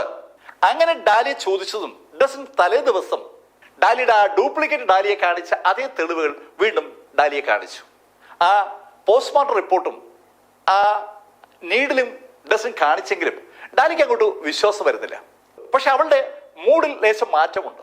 ഡസൻ, ഇതൊന്നും കാണിച്ച് എന്നെ വിശ്വസിപ്പിക്കാൻ ശ്രമിക്കുന്നു വേണ്ട. ഡാലിയ, ഞാൻ എന്ത് കാണിച്ചാൽ നിന്നെ എന്നെ വിശ്വസിപ്പിക്കേണ്ടത്? ഞാൻ എങ്ങനെയാ നിന്നെ വിശ്വസിപ്പിക്കേണ്ടത്? എന്നെ വിശ്വസിപ്പിക്കാനോ? ഒരു കാര്യം ചെയ്യ്, ഇവിടുന്ന് താഴേക്ക് ചാട്. അവരെങ്ങനെ സംസാരിച്ചുകൊണ്ടിരിക്കുന്നത് 30ാമത്തെ നിലയിൽ നിന്നാണ്. കേൾക്കേണ്ട താമസം ഡസൻ ആ വലിയ ഗ്ലാസ് പാനൽ ഒരൊറ്റ ഇടി. ആ ഗ്ലാസ് പാനൽ ഇടിച്ചു തെറിപ്പിച്ച ഡസൻ പെട്ടെന്ന് താഴേക്ക് അങ്ങ് ചാടി. 30ാമത്തെ നിലയിലെ ആ ജനാലയിൽ കൂടി ഡസൻ റൈസ് പുറത്തേക്ക് ചാടുന്ന ആ നിമിഷത്തിൽ ശരിക്കും ഡാലിയ അമ്പരന്ന് ആ കാഴ്ച കാണുകയാണ്. അവൾ ഒരു ദേഷ്യത്തിന് ഡസനോട് അങ്ങനെ പറഞ്ഞു പോയതാണ്. ഡസൻ അത് സീരിയസ് ആയി എടുത്തുകൊണ്ട് പുറത്തേക്ക് ചാടിയിരിക്കുന്നു. ഒരു നിമിഷം സ്തംഭിച്ചു പോയ ഡാലിയ പെട്ടെന്ന് താഴേക്ക് അങ്ങ് വീണു. ശരിക്കും അവൾ വല്ലാത്തൊരവസ്ഥയിൽ എത്തിയിരിക്കുകയാണ്. എന്താണ് തന്റെ മുന്നിൽ സംഭവിച്ചതെന്ന് ഡാലിക്ക് ഒരു പിടിയില്ല. അവളുടെ വിശ്വാസം നേടാൻ വേണ്ടി ഡസൻ റൈസ് ജനാലയിൽ കൂടി താഴേക്ക് ചാടിയിരിക്കുകയാണ്. ഏകദേശം 100 അടി പൊക്കമുണ്ട് ആ ബിൽഡിങ്ങിന്. ആ ബിൽഡിങ്ങിന്റെ മുകളിൽ നിന്ന് ചാടുന്ന ഒരാളും ജീവിച്ചിരിക്കില്ല എന്ന് ഉറപ്പാണ്. തന്റെ അനുജനും മരിച്ചു. ഇതാ അവളുടെ എല്ലാമായ ഡസൻ റൈസും ഇല്ലാതായിരിക്കുന്നു. ഡാലിയ നിക്കോൾസന്റെ മനസ്സിലേക്ക് പലതരം ചിന്തകളും ചിത്രങ്ങളും ഇങ്ങനെ കടന്നു വരികയാണ്. അവൾ കാരണം ഡസൻ കൊല്ലപ്പെട്ടു എന്ന് യാഥാർത്ഥ്യം അവൾക്ക് മനസ്സിലാവുകയാണ്. അല്പനേരത്തെ ആലോചനയ്ക്ക് ശേഷം ഡാലിയ ആ തീരുമാനമെടുത്തു. ഡസൻ ചാടിയ അതേ ജനാലയിൽ കൂടി പുറത്തേക്ക് ചാടുക. വല്ലാത്തൊരു ഭ്രാന്തമായ തീരുമാനത്തിലേക്ക് ഡാലിയ എത്തുകയാണ്. ഡാലിയ ആ ജനാലയ്ക്ക് നേരെ അതിവേഗം നീങ്ങുമ്പോൾ ഒരു ശബ്ദം ഡാലിയെ തേടി വന്നു. ഏയ് ഡാലിയ, എന്താ ചെയ്യുന്നേ? ശബ്ദം കേട്ട് തിരിഞ്ഞ അവൾ കാണുന്നത് വാതിൽക്കൽ നിൽക്കുന്ന ഡസ്റ്റിനെയാണ്. ജനാല വഴി പുറത്തേക്ക് ചാടിയ ഡസ്റ്റിൻ എങ്ങനെ വാതിൽ വഴി അകത്ത് വന്നു എന്ന് മാത്രം ഡാലിക്ക് മനസ്സിലായില്ല. ഡസ്റ്റിനെ കണ്ട ഡാലിയ അടുത്ത നിമിഷത്തിൽ ഡസ്റ്റിനെ ഓടി അടുക്കുകയാണ്. ഡസ്റ്റിനെ ഓടി അടുത്ത ഡാലിയ രണ്ട് കൈ കൊണ്ടും ഡസ്റ്റിനെ ആഞ്ഞിടിക്കുകയാണ്. ശരിക്കും അവൾ ദേഷ്യത്തോടെ ഡസ്റ്റിനെ ഇടിക്കുകയാണ്. ഡസ്റ്റിനെ ഇടിക്കുന്നതോടൊപ്പം അവൾ വല്ലാതെ കരയുന്നുണ്ട്. ഡസ്റ്റിൻ എന്തായി ചെയ്തേ? ഡസ്റ്റിൻ എന്താ ചെയ്തേ? ഡസ്റ്റിൻ ഇല്ലാതായ ഞാൻ എന്ത് ചെയ്യും? ഡസ്റ്റിൻ ഇല്ലെങ്കിൽ പിന്നെ ഞാൻ എന്തിനാ? അവളിങ്ങനെ കരയുകയാണ്. ജീവിതത്തിൽ ഇതുവരെ കരഞ്ഞിട്ടില്ലാത്ത അത്രയും ശക്തമായിട്ട് ഡാലിയ കരഞ്ഞു തുടങ്ങി. ക്രമേണ അവൾ ഡസ്റ്റിനെ കെട്ടിപ്പിടിക്കുകയാണ്. കെട്ടിപ്പിടിച്ച് അവൾ അങ്ങനെ കരയുകയാണ്. ശരിക്കും അവൾ അലറി കരയുന്നു എന്ന് പറയാം. അവൾക്ക് ഡസ്റ്റിനോടുള്ള മുഴുവൻ സ്നേഹവും ആ കരച്ചിൽ വഴി അങ്ങനെ പുറത്തേക്ക് വരികയാണ്. അവളങ്ങനെ അലറി കരഞ്ഞുകൊണ്ടിരിക്കുമ്പോൾ, ഡസ്റ്റിനെ കെട്ടിപ്പിടിച്ച് കരഞ്ഞുകൊണ്ടിരിക്കുമ്പോൾ ആ മുറിയിലേക്ക് ചില ആളുകൾ കടന്നു വന്നു. ആ കടന്നു വന്നതിൽ ഏറ്റവും മുന്നിലുള്ളത് സാക്ഷാൽ ഫ്ലോറൻസ് ആണ്. ഫ്ലോറൻസ് ആ മുറിയിലേക്ക് കാലെടുത്ത് വെക്കുമ്പോൾ കണ്ട കാഴ്ച ശരിക്കും ഫ്ലോറൻസിനെ ഞെട്ടിച്ചിരിക്കുകയാണ്. ഡസൻ റൈസിനെ കെട്ടിപ്പിടിച്ച് കരയുന്ന ഡാലിയ നിക്കോൾസിനെയാണ് അവർ കാണുന്നത്. എന്താ ഇവിടെ? നിങ്ങൾ എന്തുകൂടെ ചെയ്യാ? അങ്ങനെ ചോദിച്ചുകൊണ്ട് ഫ്ലോറൻസ് ദേഷ്യപ്പെട്ട് ഓടിയെത്തുകയാണ്. അവർ രണ്ടുപേരെ പിടിച്ചു മാറ്റാൻ ശ്രമിക്കുകയാണ്. അമ്മ, ഡസൻ ഒരു കുറ്റവും ചെയ്തിട്ടില്ല. ഡാലിയ, എന്റെ മോനെ കൊന്നോനെ കുറിച്ച് നീ അത് പറയരുത്. അവനെ സംരക്ഷിക്കാൻ നീ ഒന്നും ചെയ്യരുത്. അവൻ ഞാനാ പറയുന്നത്, ഡസൻ ഒന്നും ചെയ്തിട്ടില്ല. ഡാലിയ, ഞാൻ വീണ്ടും പറയുന്നു, അവനെ സംരക്ഷിക്കരുത്. ഞാൻ വീണ്ടും പറയുന്നു, ഡസൻ ഒന്നും ചെയ്തിട്ടില്ല. ഡാലിയ അങ്ങനെ തീർത്തു പറഞ്ഞു. ഫ്ലോറൻസ് കൈ നിവർത്തി ഒരു അറ്റി ആടി. ശരിക്കും അപ്രതീക്ഷിതമായി ഡാലിയ നിക്കോൾസിനെ ഫ്ലോറൻസ് ആഞ്ഞടിച്ചതും വിക്ടോറിയയും ജൂലിയും ഞെട്ടി. ഈ ശൈലിയിൽ കാര്യങ്ങൾ മുന്നേറുമെന്ന് അവരും കരുതിയതല്ല. വിക്ടോറിയ ഫ്ലോറൻസിനോട് ചോദിച്ചു, ചേച്ചി എന്താ ഇത്? അങ്ങനെ വിക്ടോറിയ ചോദിക്കുമ്പോൾ ഡാലിയ ഫ്ലോറൻസിനോട് പറഞ്ഞു, അമ്മ, ഞാൻ വീണ്ടും പറയുന്നു, ഡസൻ നിരപരാധിയാണ്. ഡാലിയ അങ്ങനെ പറഞ്ഞതും വീണ്ടും ഫ്ലോറൻസ് കൈ ഉയർത്തി. വീണ്ടും കൈ ഉയർത്തിയപ്പോ ഫ്ലോറൻസിന് ഡാലിയ അടിക്കാൻ ഒരു മടി. ഒരു നിമിഷത്തേക്ക് അവക്ക് ദേഷ്യം വന്നു പോയെങ്കിലും ഡാലിയ നിക്കോൾസിനെ നന്നായി ഫ്ലോറൻസിന് അറിയാം. ഡാലിയ ഒരു തീരുമാനമെടുത്താൽ ആകാശം ഇടിഞ്ഞു വീണാലും അവൾ ആ തീരുമാനത്തിൽ മാറില്ല. ഡസൻ റൈസ് നിരപരാധിയാണെന്ന് അവൾ വിശ്വസിക്കുന്നുവെങ്കിൽ ആ വിശ്വാസം തിരുത്താൻ ആർക്കും പറ്റത്തില്ല. ഡാലിയ ഫ്ലോറൻസിനോട് പറഞ്ഞു, അമ്മ, ഡസന് 5 ദിവസം ഞാൻ സമയം കൊടുക്കുകയാണ്. 5 ദിവസം കൊണ്ട് ഡസൻ പ്രൂവ് ചെയ്യും ഡസനല്ല ജെയിംസിനെ കൊന്നാന്ന്. അമ്മ, ഇത് കണ്ടോ? അങ്ങനെ പറഞ്ഞിട്ട് ഡസൻ ഡാലിയക്ക് ഹാൻഡ് ഓവർ ചെയ്ത ആ പോസ്റ്റ്മോർട്ടം റിപ്പോർട്ട് ഡാലിയ ഫ്ലോറൻസിന്റെ കയ്യിലേക്ക് കൊടുത്തു. ആ പോസ്റ്റ്മോർട്ടം റിപ്പോർട്ട് വാങ്ങിച്ച ഫ്ലോറൻസ് ഡാലിയോട് ചോദിച്ചു, എന്താ ഇത്? ഇത് ജെയിംസിന്റെ പോസ്റ്റ്മോർട്ടം റിപ്പോർട്ടാണ്.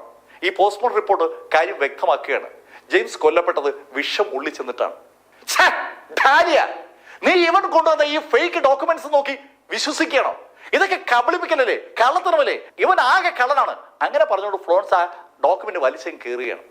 അപ്പൊ അത് ഒഫീഷ്യൽ ഡോക്യുമെന്റ് ആണ്. എന്തോ ഒഫീഷ്യൽ, ഇവൻ അതിന് ചെയ്യും, ഇതിന്റെ അപ്പുറം ചെയ്യും. അങ്ങനെ പറഞ്ഞിട്ട് അവർ ഡസ്റ്റിന് തിരിഞ്ഞ് ഡസ്റ്റിനോട് പറഞ്ഞു, ഇടാ, എന്റെ മോള് പറഞ്ഞതുകൊണ്ട് നിനക്ക് ഞാൻ 5 ദിവസം സമയം തരും. ഈ 5 ദിവസത്തിനകം നീ എന്റെ മോനെ കൊന്നില്ല എന്ന് തെളിയിക്കണം. ഇല്ലെങ്കിൽ നീ എവിടെ പോയി ഒളിച്ചാലും നിന്നെ ഞാൻ തീർക്കും. അങ്ങനെ ഡാലിയ നിക്കോൾസിന്റെ മുന്നിൽ വെച്ച് ഫ്ലോറൻസ് പറയുന്ന ആ നിമിഷത്തിലാണ് ഡസ്റ്റിന് ഒരു കോള് വരുന്നത്. ആ കോള് വിളിച്ചത് സാക്ഷൽ അബീഗലാണ്. അബീഗൽ ഡസ്റ്റിനോട് പറഞ്ഞു, സാർ, ഇവിടെ പ്രശ്നമാണ്. അബീഗൽ, എന്താ സാറേ, ഞങ്ങളുടെ വീട് ഇടിക്കുന്നു. അബീഗൽ അങ്ങനെ പറഞ്ഞതും ഡസ്റ്റിൻ വേറെ ചില ശബ്ദം കൂടി കേൾക്കുകയാണ്. പെട്ടെന്ന് അബീഗൽ പറയുകയും ചെയ്തു, നിന്നവിടെ അബീഗൽ എന്ന് ഡസ്റ്റിൻ വിളിക്കുമ്പോഴേക്കും ഫോൺ കട്ടായി. ഡസ്റ്റിൻ പെട്ടെന്ന് അവിടെ നിന്ന് ലിഫ്റ്റിൽ താഴേക്ക് ഇറങ്ങി. ഡസ്റ്റിന്റെ ഒറ്റ ലക്ഷ്യമേ ഉള്ളൂ, അബീഗലിന്റെ വീട്. ഈ സമയത്ത് അബീഗലിന്റെ വീടിന് മുമ്പിൽ ചില സംഭവങ്ങൾ ഉണ്ടായി. ആ സംഭവങ്ങൾ തുടങ്ങി ഏകദേശം ഒരു 15 മിനിറ്റ് ആകുമ്പോൾ നമ്മൾ കാണുന്നത് സാക്ഷാൽ എഡ്മണ്ട് റോബിൻസൺ തറയിൽ അങ്ങനെ കിടക്കുന്നതാണ്. എഡ്മണ്ട് റോബിൻസന്റെ അടുത്ത് അബീഗൽ നിൽക്കുകയാണ്. അബീഗലിന്റെ കയ്യിൽ ഒരു ബേസ്ബോൾ ഉണ്ട്. അബീഗലിന് തൊട്ടു മുമ്പിലായി ഒരു 10-12 ഗുണ്ടകൾ തറയിൽ ഇങ്ങനെ കിടക്കുകയാണ്. ആ കിടക്കുന്നവന്മാരുടെയൊക്കെ കൈ അല്ലെങ്കിൽ കാല് പൊട്ടിയിട്ടുണ്ട്. ഈ കാഴ്ച കണ്ടുകൊണ്ട് അടുത്തുള്ള വീടുകളിലെ ആളുകളൊക്കെ ആ കോമ്പൗണ്ടിന് ചുറ്റുമായി നിൽക്കുകയാണ്. തറയിൽ വീണ് കിടക്കുന്ന ഗുണ്ടകൾ ശരിക്കും അമ്പരപ്പോടു കൂടിയാണ് ഇപ്പോ അബിഗലിനെ നോക്കുന്നത്. അബിഗലിന് ഒരു 18-19 വയസ്സ് പ്രായം വരും. ഈ പ്രായത്തിലുള്ള ഈ പെൺകുട്ടിക്ക് എങ്ങനെ ഇത്ര ശക്തി ഉണ്ടായി? 1 ഡസനോളം വരുന്ന ഗുണ്ടകളെയാണ് അബിഗൽ തല്ലി താഴെയിട്ടിരിക്കുന്നത്. ആ ഗുണ്ടകൾ പരസ്പരം എന്താണ് സംഭവിച്ചതിനെ കുറിച്ച് അങ്ങോട്ടും ഇങ്ങോട്ട് പറയുമ്പോൾ റോബിൻസൺ അബിഗലിനോട് പറഞ്ഞു, അബിഗൽ, നീ ചെയ്തത് കടുത്തുപോയി. ആ ഗുണ്ടകളുടെ പിന്നിൽ വേറെ ആളുകളുണ്ടാവും. അച്ഛനെ പോലെ ഒരു പേടി തുണിയൊന്നുമല്ല ഞാൻ. വരുന്നത് വരട്ടെ. അച്ഛന്റെ പുറത്ത് ആര് തൊട്ടാലും എനിക്ക് അങ്ങനെ കണ്ടുപിടിക്കാൻ പറ്റില്ല. അവളുടെ അച്ഛന്റെ പുറത്ത് ആ ഗുണ്ടകൾ കൈവച്ചത് കൊണ്ടാണ് അബിഗൽ ആ ബേസ്ബോളുമായി ചാടി ഇറങ്ങിയത്. അബിഗൽ റോബിൻസനോട് ആ വാചകം പറഞ്ഞ ആ നിമിഷത്തിൽ ഒരു മെഴ്സിഡസ് കാറ് അവിടെ പതുക്കെ ഒഴുകി വന്ന് നിൽക്കുകയാണ്. ശരിക്കും സാവധാനം ആ കാറ് അവിടെ വന്ന് നിന്നു എന്ന് പറയാം. ആ കാറ് നിന്നതും അതിന്റെ ഗ്ലാസ് ഡോറ് ഒന്ന് താഴ്ന്നു. ഒരു സുമുഖനായ ചെറുപ്പക്കാരൻ ആ കാറിൽ ഇരിപ്പുണ്ട്. അയാൾ കാറിൽ ഇരുന്നുകൊണ്ട് തന്നെ ആ രംഗം ഒന്ന് വീക്ഷിച്ചു. അടിയേറ്റ് വീണ ആ ഗുണ്ടകൾക്ക് പുറമെ 3-4 ഗുണ്ടകൾ കൂടി അവിടെ നിൽപ്പുണ്ട്. അവർ അബിഗൽ ആ ഗുണ്ടകളെ അടിച്ചു വീഴ്ത്തുന്ന കണ്ടപ്പോ പുറകോട്ട് മാറിയതാണ്. ആ ഗുണ്ടകളെ നോക്കി ആ ചെറുപ്പക്കാരൻ ഒരു ഉത്തരവ് കൊടുക്കുകയാണ്. ഡായ്, ഇങ്ങനെ നിൽക്കാനാണോ നിനക്ക് ഇവിടെ കൊണ്ടുവന്നത്? അടിച്ചു വീഴ്ത്തവിടെ. കേൾക്കേണ്ട താമസം അവന്മാർ ഒന്നിച്ച് മുന്നോട്ട് കുതിച്ചു. കാറിൽ ഇരിക്കുന്ന ആ സുന്ദരനായ ചെറുപ്പക്കാരൻ നോക്കി നിൽക്കുമ്പോൾ അബിഗലും മുന്നോട്ട് കുതിക്കുകയാണ്. അബിഗലിന്റെ ആ ബേസ്ബോൾ ബാറ്റ് അതിശക്തമായിട്ട് തന്നെ അബിഗൽ പിടിച്ചിരിക്കുകയാണ്. 2 കൈ കൊണ്ടും ആ ബാറ്റ് പിടിച്ച് അബിഗൽ കറങ്ങി തിരിഞ്ഞു അടിയോടടി. ഏതാനും സെക്കൻഡുകൾ കഴിഞ്ഞ് കാണും ആ 4 പേരും താഴെ വീണു. ഇത് കണ്ടതും ആ കാറിലുണ്ടായിരുന്ന ചെറുപ്പക്കാരൻ ഡോറ് തുറന്ന് പുറത്തിറങ്ങി. അയാളുടെ മുഖത്ത് ശരിക്കും ചിരിയാണ്. ഹേയ് സുന്ദരി, ഇത് കൊള്ളാലോ, നീ കുറച്ച് അടിയും തടയൊക്കെ പഠിച്ചു അല്ലേ? കൊള്ളാം, എനിക്ക് ഇഷ്ടപ്പെട്ടു. ഈ സമയത്ത് ആ കാറിന്റെ ബാക്ക് ഡോറിൽ നിന്ന് 2 ആളുകൾ കൂടി പുറത്തിറങ്ങി. ആ 2 പേരും ആ ചെറുപ്പക്കാരന്റെ ഇരുവശത്തും എത്തിയതും അയാൾ അബിഗലിന് നേരെ നടന്നു തുടങ്ങി. അബിഗലിന് നേരെ അയാൾ നടന്നു വരുന്ന കണ്ടതും അബിഗൽ അവരുടെ കയ്യിൽ ആ ബേസ്ബോൾ ബാറ്റ് ആ ചെറുപ്പക്കാരൻ നേരെ ചൂണ്ടി. ഇടാ, നീയാണല്ലോ ഇവരെ ഇങ്ങോട്ട് വിട്ടത്? അതെ, ഞാനാണ്. അനന്ത വേണ്ടേ? അങ്ങനെ ആ ചെറുപ്പക്കാരൻ ചോദിച്ചതും അബിഗൽ ദേഷ്യത്തോടുകൂടി മുന്നോട്ട് കുതിച്ചു. ശരിക്കും അവൾക്ക് ഏതാണ്ട് ഭ്രാന്ത് വന്നതുപോലെയാണ്. അവൾ മുന്നോട്ട് കുതിക്കുന്ന കണ്ടതും റോബിൻസൺ ഉറക്കെ വിളിക്കുകയാണ്, മോളെ അരുത് അരുത്. ഈ സമയത്ത് അവിടെ തടിച്ചുകൂടിയിരിക്കുന്ന അയൽ വീട്ടുകാരും കാണികളും ഒക്കെ അമ്പരന്ന് നോക്കുമ്പോഴേക്കും അബിഗൽ അവളുടെ കയ്യിലെ ബേസ്ബോൾ ബാറ്റ് കൊണ്ട് ആ ചെറുപ്പക്കാരനെ ആഞ്ഞടിച്ചു. ആ ചെറുപ്പക്കാരന്റെ മുഖത്ത് ആ അടി വീഴുമെന്നായ ആ ഘട്ടത്തിൽ ആ ചെറുപ്പക്കാരന്റെ ഇടതുവശത്തുണ്ടായിരുന്ന ആള് ആ ബാറ്റിൽ നിന്ന് പിടിച്ചു. അബിഗലിന് തന്റെ കണ്ണുകളെ വിശ്വസിക്കാൻ കഴിയാത്ത ഒരു കാര്യമാണ് തുടർന്ന് സംഭവിച്ചത്. അബിഗലിന്റെ ആ ബാറ്റിൽ പിടിച്ച ആ മനുഷ്യൻ അയാളുടെ കൈ ഒന്ന് അമർത്തിയപ്പോ ആ ബാറ്റ് ശരിക്കും ഒന്ന് പൊടിഞ്ഞു. അയാൾ പിടിച്ച ഭാഗം വെച്ച് ആ ബാറ്റ് അങ്ങ് ഒടിഞ്ഞു പോവുകയാണ്. കഷ്ണം കഷ്ണമായി ആ ബാറ്റിന്റെ ഭാഗം താഴേക്ക് വീഴുമ്പോൾ അബിഗലിന്റെ കയ്യിൽ അതിന്റെ പിടിയും അല്പസാധനമാണ് ബാലൻസ് ഉള്ളത്. ശരിക്കും അവിശ്വസനീയമായ എന്തോ കണ്ടതുപോലെ അബിഗൽ ആ ബാറ്റ് പിടിച്ച ആളെ നോക്കുമ്പോൾ അയാൾ കാലുയർത്തി ഒരൊറ്റ ചവിട്ട്. അബിഗലിന്റെ വയറ്റിൽ തന്നെയാണ് അയാൾ ചവിട്ടിയത്. ചവിട്ട് കൊണ്ട് അബിഗൽ ശരിക്കും പറന്നു പോവുകയായിരുന്നു. 4-5 അടി പുറകിലേക്ക് അബിഗൽ തെറിച്ചു വീഴുമ്പോൾ റോബിൻസൺ ഓടി അബിഗലിന് അടുത്തെത്തി. അബിഗൽ, മോളെ. അങ്ങനെ റോബിൻസൺ അബിഗലിനെ വിളിക്കുമ്പോഴേക്കും അബിഗലിന്റെ ചുണ്ടിക്കുടി ചോര പുറത്തേക്ക് വരികയാണ്. സാർ, എന്തിനാണ് സാർ എന്റെ മോളെ തല്ലിയത്? സാർ, അവൾ പാവമാണ് സാർ. എടോ, തന്റെ മകൾ ആരെയാ തൊട്ടതെന്ന് അറിയാവോ? ഞങ്ങൾ ആരെന്ന് തനിക്ക് അറിയാവോ? ആ ചോദ്യം ആ ചെറുപ്പക്കാരൻ ചോദിച്ചതും അറിയാനുള്ള കൗതുകം സകലർക്കും ഉണ്ടായി. സകലരും കൗതുകത്തോടെ അയാൾ നോക്കുമ്പോൾ അയാൾ പറഞ്ഞു, എന്റെ പേര് ചാക്ക് മില്ലർ എന്നാണ്. ഞാൻ ചാർജിങ് ടൈഗർ ഗ്രൂപ്പിൽ നിന്നാണ് വരുന്നത്. ചാർജിങ് ടൈഗർ ഗ്രൂപ്പിലെ ചാക്ക് മില്ലർ ആണ് അവിടെ നിൽക്കുന്നതെന്ന് കേട്ടപ്പോ അതുവരെ ഈ കാഴ്ച രസകരമായി കണ്ടുകൊണ്ടിരുന്ന ആ ആൾക്കൂട്ടം ശരിക്കും ഒന്ന് ഞെട്ടിയെന്ന് പറയാം. പെട്ടെന്ന് അവർ പുറകോട്ട് നീങ്ങിയതുപോലെ റോബിൻസണും ശരിക്കും അമ്പരന്ന് പോവുകയാണ്. മിൽസ്ബർഗിന്റെ നോർത്തേൺ അണ്ടർവേൾഡ് അടക്കി ഭരിക്കുന്ന ചാർജിങ് ടൈഗർ ഗ്രൂപ്പിന് യഥാർത്ഥത്തിൽ സർക്കാരുമായിട്ടും നല്ല ബന്ധമാണ്. ഗവൺമെന്റ് ഉദ്യോഗസ്ഥരുമായിട്ടും മറ്റ് സൈനിക വിഭാഗങ്ങളുമായിട്ടൊക്കെ ഡയറക്റ്റ് ബന്ധം സൂക്ഷിക്കുന്ന ചാർജിങ് ടൈഗർ ഗ്രൂപ്പ് നോർത്തേൺ മേഖല മുഴുവൻ അടക്കി ഭരിക്കുമ്പോൾ സദേൺ മേഖല അടക്കി ഭരിക്കുന്നത് ഫ്ലെയിം ഡ്രാഗൺ ഗ്രൂപ്പാണ്. ഫ്ലെയിം ഡ്രാഗൺ ഗ്രൂപ്പിനെയും ചാർജിങ് ടൈഗർ ഗ്രൂപ്പിനെയും പോലെ ഇനി 2 ഗ്രൂപ്പുകൾ കൂടി ഉണ്ട്. ഓരോ ഏരിയയും ഓരോ ഗ്രൂപ്പ് കൈകാര്യം ചെയ്യുന്ന അർത്ഥം. മില്ലറുടെ പ്രഖ്യാപനം ശരിക്കും അബിഗലിനെ ഒന്ന് അമ്പരപ്പിച്ചിട്ടുണ്ട്. അവൾക്കും ഈ ഗ്യാങ്ങിന്റെ പേരറിയാം, പക്ഷെ അവള് വിട്ടുകൊടുക്കാൻ തയ്യാറല്ല. അവളെ സംബന്ധിച്ചിടത്തോളം അവളുടെ അച്ഛനെ ആര് നോവിച്ചാലും അതങ്ങനെ അംഗീകരിക്കാൻ പറ്റില്ലല്ലോ. അബിഗൽ വീണെടുത്തുനിന്ന് പിന്നെയും എണീക്കാൻ ശ്രമിക്കുകയാണ്. ഈ സമയത്ത് ചാക്ക് മില്ലർ അവിടെ വീണ് കിടക്കുന്ന ഗുണ്ടകളോട് പറഞ്ഞു, എണീക്ക്. കേൾക്കേണ്ട താമസം അവരൊരു പരുവത്തിൽ എണീറ്റു. ചാഡ് മില്ലർ സ്ഥലത്ത് എത്തിക്കഴിഞ്ഞ സ്ഥിതിക്ക് ഇനി അവർക്കൊന്നും ഭയക്കേണ്ടെന്ന് അവർക്കറിയാം. ചാഡ് മില്ലർ ഒരു കൈ ആക്ഷൻ കാണിച്ചതേ ഉള്ളൂ. ആ എസ്കലേറ്ററുകൾ അതിവേഗം അബിഗലിന്റെയും റോബിൻസിന്റെയും ആ താമസ സ്ഥലത്തേക്ക് നീങ്ങി തുടങ്ങുകയാണ്. ആ എസ്കലേറ്ററുകൾ ആ വീടുകളുടെ നേരെ ഓടി വരുന്ന കണ്ടതും അബിഗൽ എസ്കലേറ്ററിന് നേരെ ഓടിയെങ്കിലും അബിഗലിനെ ഒറ്റയടിക്ക് ആ ഗുണ്ടകൾ ഒരാൾ തെറിപ്പിച്ചു. റോബിൻസിന് എന്തെങ്കിലും ചെയ്യാൻ കഴിയും മുമ്പ് രണ്ടുപേർ റോബിൻസിനെ ആ മണ്ണിലേക്ക് ചേർത്ത് പിടിക്കുകയാണ്. അബിഗലിനെ ഒരാൾ ചവിട്ടി താഴ്ത്തി പിടിച്ചിരിക്കുകയാണ്.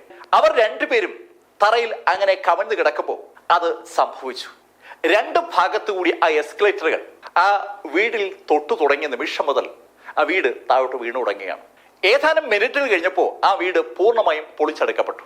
അത് കണ്ടുകൊണ്ട് നിൽക്കുന്ന കാണികൾക്ക് ഒരു അക്ഷരം പോലും മിണ്ടാൻ പറ്റാത്ത സാഹചര്യമാണ്. കാരണം അവിടെ ആ വീടുകൾ പൊളിച്ചടുക്കിയത് സാക്ഷാൽ ചാർജിംഗ് ടൈഗർ ഗ്രൂപ്പിന്റെ ചക്ക് മില്ലറാണ്. വീട് പൂർണ്ണമായും പൊളിഞ്ഞു വീണതും അബിഗൽ അവളെ ചവിട്ടിയിരുന്ന ആളെ ഒരൊറ്റ ചവിട്ട്. ആ വീട് പൊളിഞ്ഞു വീഴുന്ന ആ രംഗം വീക്ഷിച്ചുകൊണ്ടിരുന്ന ആള് അബിഗൽ തിരിച്ചടിക്കുമെന്ന് പ്രതീക്ഷിക്കാത്തത് കൊണ്ട് അയാൾ പെട്ടെന്ന് പുറകോട്ട് മറിഞ്ഞുപോയി. അബിഗൽ ചാടി എണീറ്റു. അവൾ യഥാർത്ഥത്തിൽ നിന്ന് കിതയ്ക്കുന്നുണ്ട്.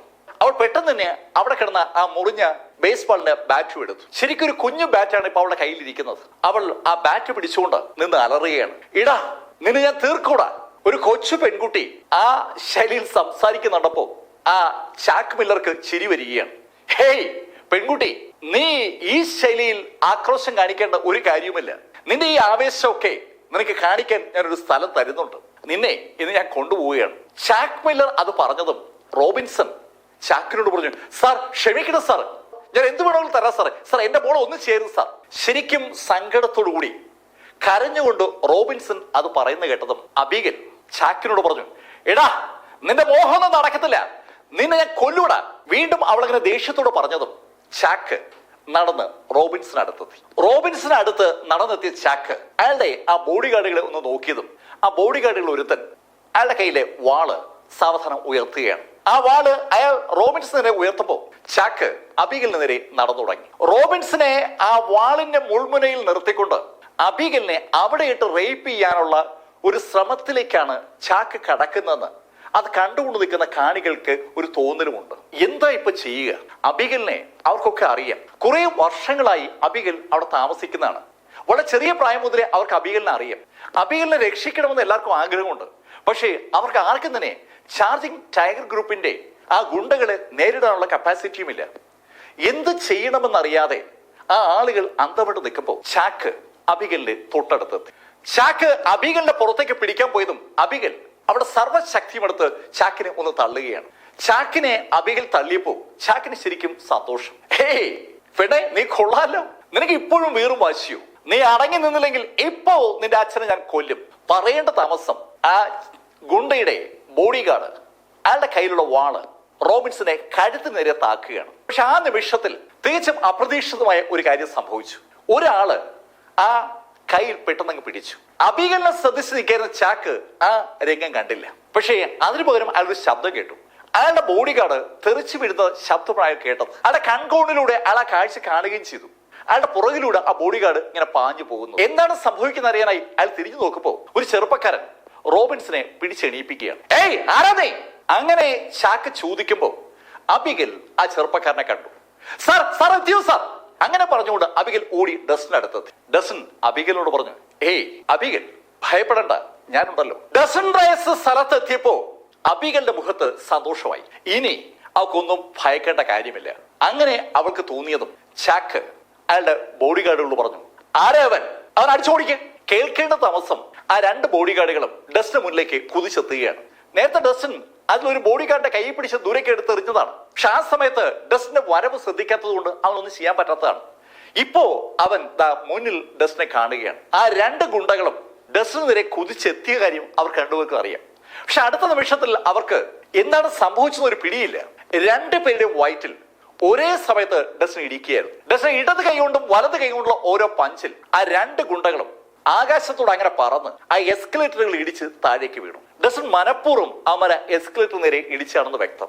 ഒരു ഭീകര ശബ്ദത്തോടു കൂടി ആ എസ്കലേറ്ററും ഏതാണ്ട് അവരെ പുറത്തേക്ക് വീഴുകയാണ്. സകലരും കിടുങ്ങിപ്പോയൊരു നിമിഷമാണ്. ആ രണ്ട് ഗുണ്ടകളുടെ പുറത്തേക്ക് ആ രണ്ട് എസ്കലേറ്ററുകളും വീഴുമ്പോൾ ചാക്കിന്റെ മുഖം അങ്ങ് വിവരണമാവുകയാണ്. ചാക്ക് മില്ലർ ഡസ്റ്റിനോട് പറഞ്ഞു, ഇടാ നീ ആരെ തൊട്ടെന്നറിയാവോ? ആ ചോദ്യത്തിന് ഒരു മറുപടിയും പറയാതെ ഡസ്റ്റിൻ ചാക്കിന്റെ തൊട്ടു മുന്നിലെത്തി. ഡസ്റ്റിനോട് ആ ചോദ്യം ചോദിക്കുമ്പോ ഡസ്റ്റിനും ചാക്കും തമ്മിലുള്ള അകലം ഒരു 7 അടി ഉണ്ടായിരുന്നു. പക്ഷെ ആ ചോദ്യം തീരുന്നതിന് മുമ്പ് ഡസ്റ്റിൻ അവന്റെ മുന്നിലെത്തിയപ്പോ ശരിക്കും ചാക്കൊന്ന് വിരണ്ടു. ചാക്കിന് എന്തെങ്കിലും ചെയ്യാൻ കഴിയുമ്പോ ഡസ്റ്റിൻ ചാക്കിന്റെ കവിളൊരു ഒറ്റയാടി. അടിയേറ്റ് അവൻ വീഴാൻ പോയപ്പോൾ ഡസ്റ്റിൻ അവന്റെ ഷോൾഡർ പിടിച്ചു നിർത്തി. വീണ്ടും ഒരു അടി. അവൻ പിന്നെയും ചരിഞ്ഞു. ഡസ്റ്റിൻ അടിക്ക് പിടിച്ചേർത്ത് പറ അടിക്കുകയാണ്. ഡസ്റ്റിൻ മനസ്സുകൊണ്ട് എണ്ണി അടിക്കുകയാണെന്നൊരു തോന്നൽ. കാരണം ഡസ്റ്റിൻ അടി നിർത്തുന്നേ ഇല്ല. 1, 2, 3, 5, 6, 10, 50, 60 അടിയായി. ഈ സമയമായപ്പോ അവന്റെ മുഖത്ത് നിന്ന് ചോര ഇങ്ങനെ വാർന്നൊലിക്കുകയാണ്. ഡസ്റ്റിൻ വളരെ ശ്രദ്ധിച്ച് അവനെ അടിക്കുന്നത്. അവനെ ഒരു പാഠം പഠിപ്പിക്കുക എന്നുള്ള ഉദ്ദേശം മാത്രമാണ് ഡസ്റ്റിൻ ഉള്ളതെന്ന് ഡസ്റ്റിന്റെ ആ അടി കാണുന്ന ആർക്കും അറിയാം. ഡസ്റ്റിൻ അവനെ അടിക്കുന്നതിനിടയിൽ അവനോട് പറയുന്നുണ്ട്, നീ നഷ്ടപരിഹാരം നൽകിയിട്ടേ ഇനി ഇവിടുന്ന് പോകൂ. അടി കൊള്ളുന്നതിനിടയിൽ അവൻ വിളിച്ചു പറയുന്നുണ്ട്, ഏയ് നീ ആരെ തല്ലുന്നെന്ന് അറിയാവോ? എന്റെ അച്ഛൻ ആരെന്ന് അറിയാവോ? എന്റെ അച്ഛനാണ് ഫെലിക്സ് മില്ലർ. അച്ഛനാണ് ചാർജിംഗ് ഗ്രൂപ്പിന്റെ തലവൻ. ചാർജിംഗ് ടൈഗർ ഗ്രൂപ്പിന്റെ തലവനായ ഫെലിക്സ് മില്ലറുടെ മകനാണ് ചാക്ക് മില്ലർ എന്ന് അപ്പോഴാണ് ആളുകൾക്ക് മനസ്സിലാവുന്നത്. ചാർജിംഗ് ടൈഗർ ഗ്രൂപ്പിലെ ആരെങ്കിലും അല്ല ഡസ്റ്റിൻ തല്ലുന്നത്, മറിച്ച് ഡസ്റ്റിൻ തല്ലുന്നത് സാക്ഷാൽ ഫെലിക്സിന്റെ മകനെയാണ്. അങ്ങനെ ഒരു വാർത്ത ആളുകളുടെ ഇടയിലേക്ക് വന്നതും റോബിൻസൺ ഡസ്റ്റിനോട് പറഞ്ഞു, മിസ്റ്റർ റൈസ് പ്ലീസ് അത് മതിയാക്കൂ. നമുക്ക് അവരോട് ഇടപെടാൻ പറ്റില്ല, നമുക്ക് അവരെ പിണക്കാൻ പറ്റില്ല. ഏയ് മിസ്റ്റർ റോബിൻസൺ, ഞാനിവിടെ ഉള്ളപ്പോ ഒന്നും സംഭവിക്കില്ല. സർ റൈസ് അങ്ങ് പോവും, പിന്നെ ഞങ്ങൾ മാത്രമല്ലേ ഉള്ളൂ. റോബിൻസൺ പറഞ്ഞ വാചകം ശരിയാണ്. പക്ഷെ അബിഗലിന് റോബിൻസന്റെ വാചകം ഇഷ്ടപ്പെട്ടില്ല. അച്ഛൻ മിണ്ടാതിരിക്കുക, അവനെ അടിച്ച് കൊല്ലേണ്ടതാണ്. അവൾക്ക് അവളുടെ അച്ഛൻ പ്രതികരിക്കാത്തതിൽ വല്ലാത്തൊരു സങ്കടമുണ്ട്. അച്ഛനെ എപ്പോഴും ആളുകൾ എടുത്തിട്ട് തല്ലുന്നതാണ് അവൾ കാണുന്നത്. അതുകൊണ്ട് തന്നെ ആരെങ്കിലും അതിന് പ്രതികാരം ചെയ്യുമ്പോൾ അവൾക്ക് ഭയങ്കര ആവേശമാണ്. അബിഗൽ അങ്ങനെ പറഞ്ഞ ആ നിമിഷത്തിലാണ് 8-10 വാഹനങ്ങൾ അങ്ങോട്ട് വന്നത്. ആ വാഹനങ്ങളിൽ നിന്ന് അതിവേഗം ആളുകൾ പുറത്തേക്ക് ചാടി ഇറങ്ങി. ശരിക്കും മാർഷൽ ആർട്ടിസ്റ്റ് എക്സ്പെർട്ടുകൾ എന്ന് വിളിക്കാൻ കഴിയുന്ന ആളുകളാണ് ചാടി ഇറങ്ങുന്നത്. ഒത്തിരിയുള്ള ആളുകൾ ഡസ്റ്റിനെയും അബിഗലിനെയും ചാക്കിനെയും റോബിൻസിനെയും അങ്ങ് വളയുകയാണ്. ചാടി ഇറങ്ങുന്ന ആളുകളെ കണ്ടതും ചാക്കിന്റെ മുഖത്ത് സന്തോഷം. ചാക്ക് ചിരിച്ചുകൊണ്ട് ഡസ്റ്റിനോട് പറഞ്ഞു, ഇടാ നീ തീർന്നു, ഇത് എന്റെ ആളുകളാണ്. അത് കേട്ടതും അബിഗൽ അവിടെ കൂടുന്ന ആളുകളെ ഒന്ന് എണ്ണി നോക്കുകയാണ്. 100ഓളം ആളുകളെ അബിഗലിന് പെട്ടെന്ന് എണ്ണാൻ പറ്റി. 100-ലധികം സൂപ്പർ ഗുണ്ടകൾ, സൂപ്പർ ഫൈറ്റേഴ്സ്, മാർഷൽ ആർട്ടിസ്റ്റുകൾ ഇത് അവർ വളഞ്ഞു നിൽക്കുകയാണ്. ഡസ്റ്റിൻ ശരിക്കും നല്ലൊരു ഫൈറ്ററാണ്. പക്ഷേ ഡസ്റ്റിന് ഇത്രയും ആളുകളെ എതിരിടാൻ കഴിയില്ല എന്ന് അബിഗലിന് നന്നായിട്ട് അറിയാം.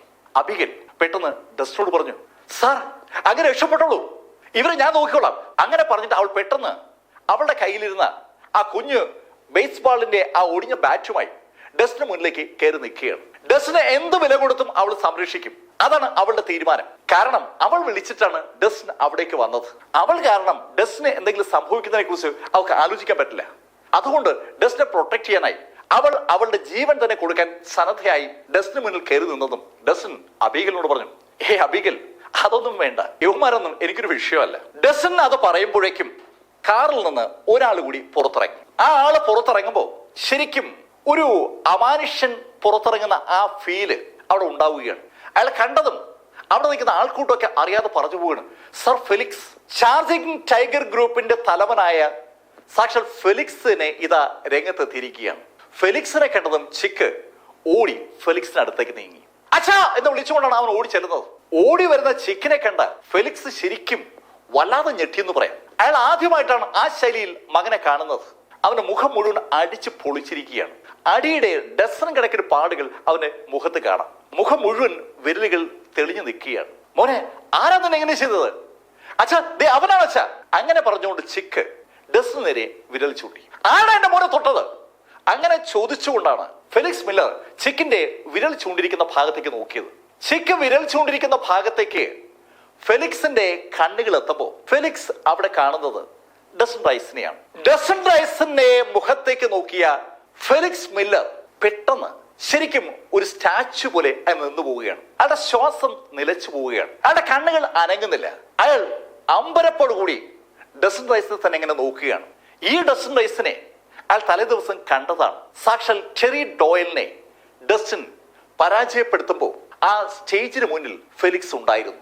ചാർജിംഗ് ടൈഗർ ഗ്രൂപ്പിന്റെ തലവൻ എന്ന നിലയിൽ അയാൾ അവിടെ സന്നിഹിതനായതാണ്. അയാളുടെ ഗ്രൂപ്പ് പോലെ ഒരു ഗ്യാങ് ആണ് flame dragon group. Flame dragon ഗ്രൂപ്പിന്റെ തലവൻ സാക്ഷാൽ ടെറി ഡോയലിനെ വെല്ലുവിളിക്കുമ്പോൾ അത് എന്ത് അടിസ്ഥാനത്തിലാണെന്ന് കാണാൻ വേണ്ടി കൂടിയാണ് ചാർജിങ് ടൈഗർ ഗ്രൂപ്പിന്റെ തലവനായ ഫെലിക്സ് മില്ലർ അവിടെ എത്തിയത്. അവൻ അവിടെ കണ്ടത് അവരുടെ കണ്ണുകൾക്ക് വിശ്വസിക്കാൻ പറ്റാത്ത ഒരു കാഴ്ചയായിരുന്നു. ആ കാഴ്ച ഇപ്പോഴും അയാളുടെ കണ്ണുകളിലുണ്ട്. ഡസൻ റൈസിനെ പെട്ടെന്ന് മുന്നിൽ കണ്ടതും ഫെലിക്സ് അങ്ങനെ സ്തംഭിച്ചു നിൽക്കുന്നത് ചിക്ക് മില്ലർ കണ്ടു.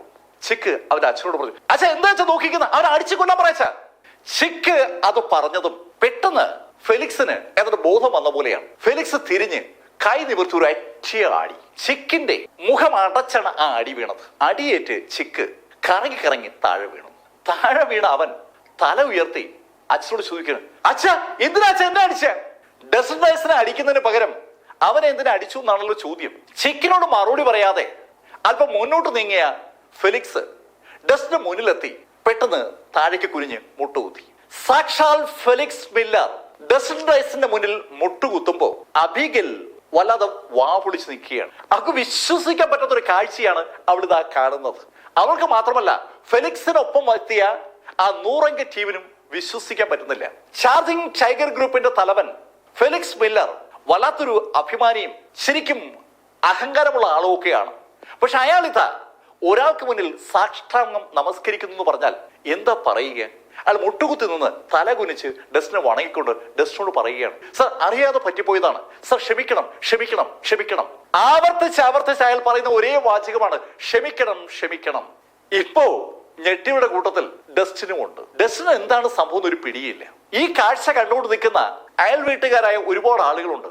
അവരൊക്കെ ആകെ ഞെട്ടി തരിച്ചു നിൽക്കുകയാണ്. മിൽസ്ബർഗിന്റെ ആ നോർത്ത് സൈഡിനെ അടക്കി ഭരിക്കുന്ന അണ്ടർവേൾഡ് ടീമാണല്ലോ ഈ ചാർജിങ് ടൈഗർ ഗ്രൂപ്പ്. അവരുടെ തലവൻ ഒരു ചെറുപ്പക്കാരന്റെ മുന്നിൽ ഇങ്ങനെ മുട്ടുകുത്തുമെന്ന് അവരെങ്ങനെ കരുതുക? എന്ത് അടിസ്ഥാനത്തിലായാലും മുട്ടുകുത്തുന്നത്? ഒരു പിടിയും ആർക്കും കിട്ടുന്നില്ല. ഡസൻ അയാൾ ചോദിച്ചു, എന്താ ഇത്? എനിക്കിതിനെ അറിയില്ലല്ലോ സർ. അങ്ങേക്ക് എന്നെ അറിയില്ല, പക്ഷെ എനിക്ക് അങ്ങേ അറിയാം സർ. സർ ഇന്നലെ ഞാൻ ഡോയൽ ഡോജയിൽ ഉണ്ടായിരുന്നു സർ. ഇന്നലെ ഡോയൽ ഡോജയിൽ ഉണ്ടായിരുന്നു എന്ന് ഫെലിക്സ് പറഞ്ഞപ്പോ കഥ ഡസന് മനസ്സിലായി. കൂടുതൽ വിശദീകരണത്തിന്റെ ആവശ്യമില്ല എന്നർത്ഥം. ഡസൻ അയാളോട് പറഞ്ഞു, എണീക്ക്. ഫെലിക്സ് മടിച്ചു പഠിച്ച് എണീക്കാൻ തുടങ്ങിയതും ചിക്ക് ഫെലിക്സിനോട് പറഞ്ഞു, അച്ഛ അച്ഛ എന്തായി ചെയ്യുന്നത്? അച്ഛ എന്തിനാ അവിടെ മുട്ടുകുത്തുന്നത്? അച്ഛ അടിക്കവനെ, അച്ഛ അവനെ കൊല്ലാൻ പറയച്ച.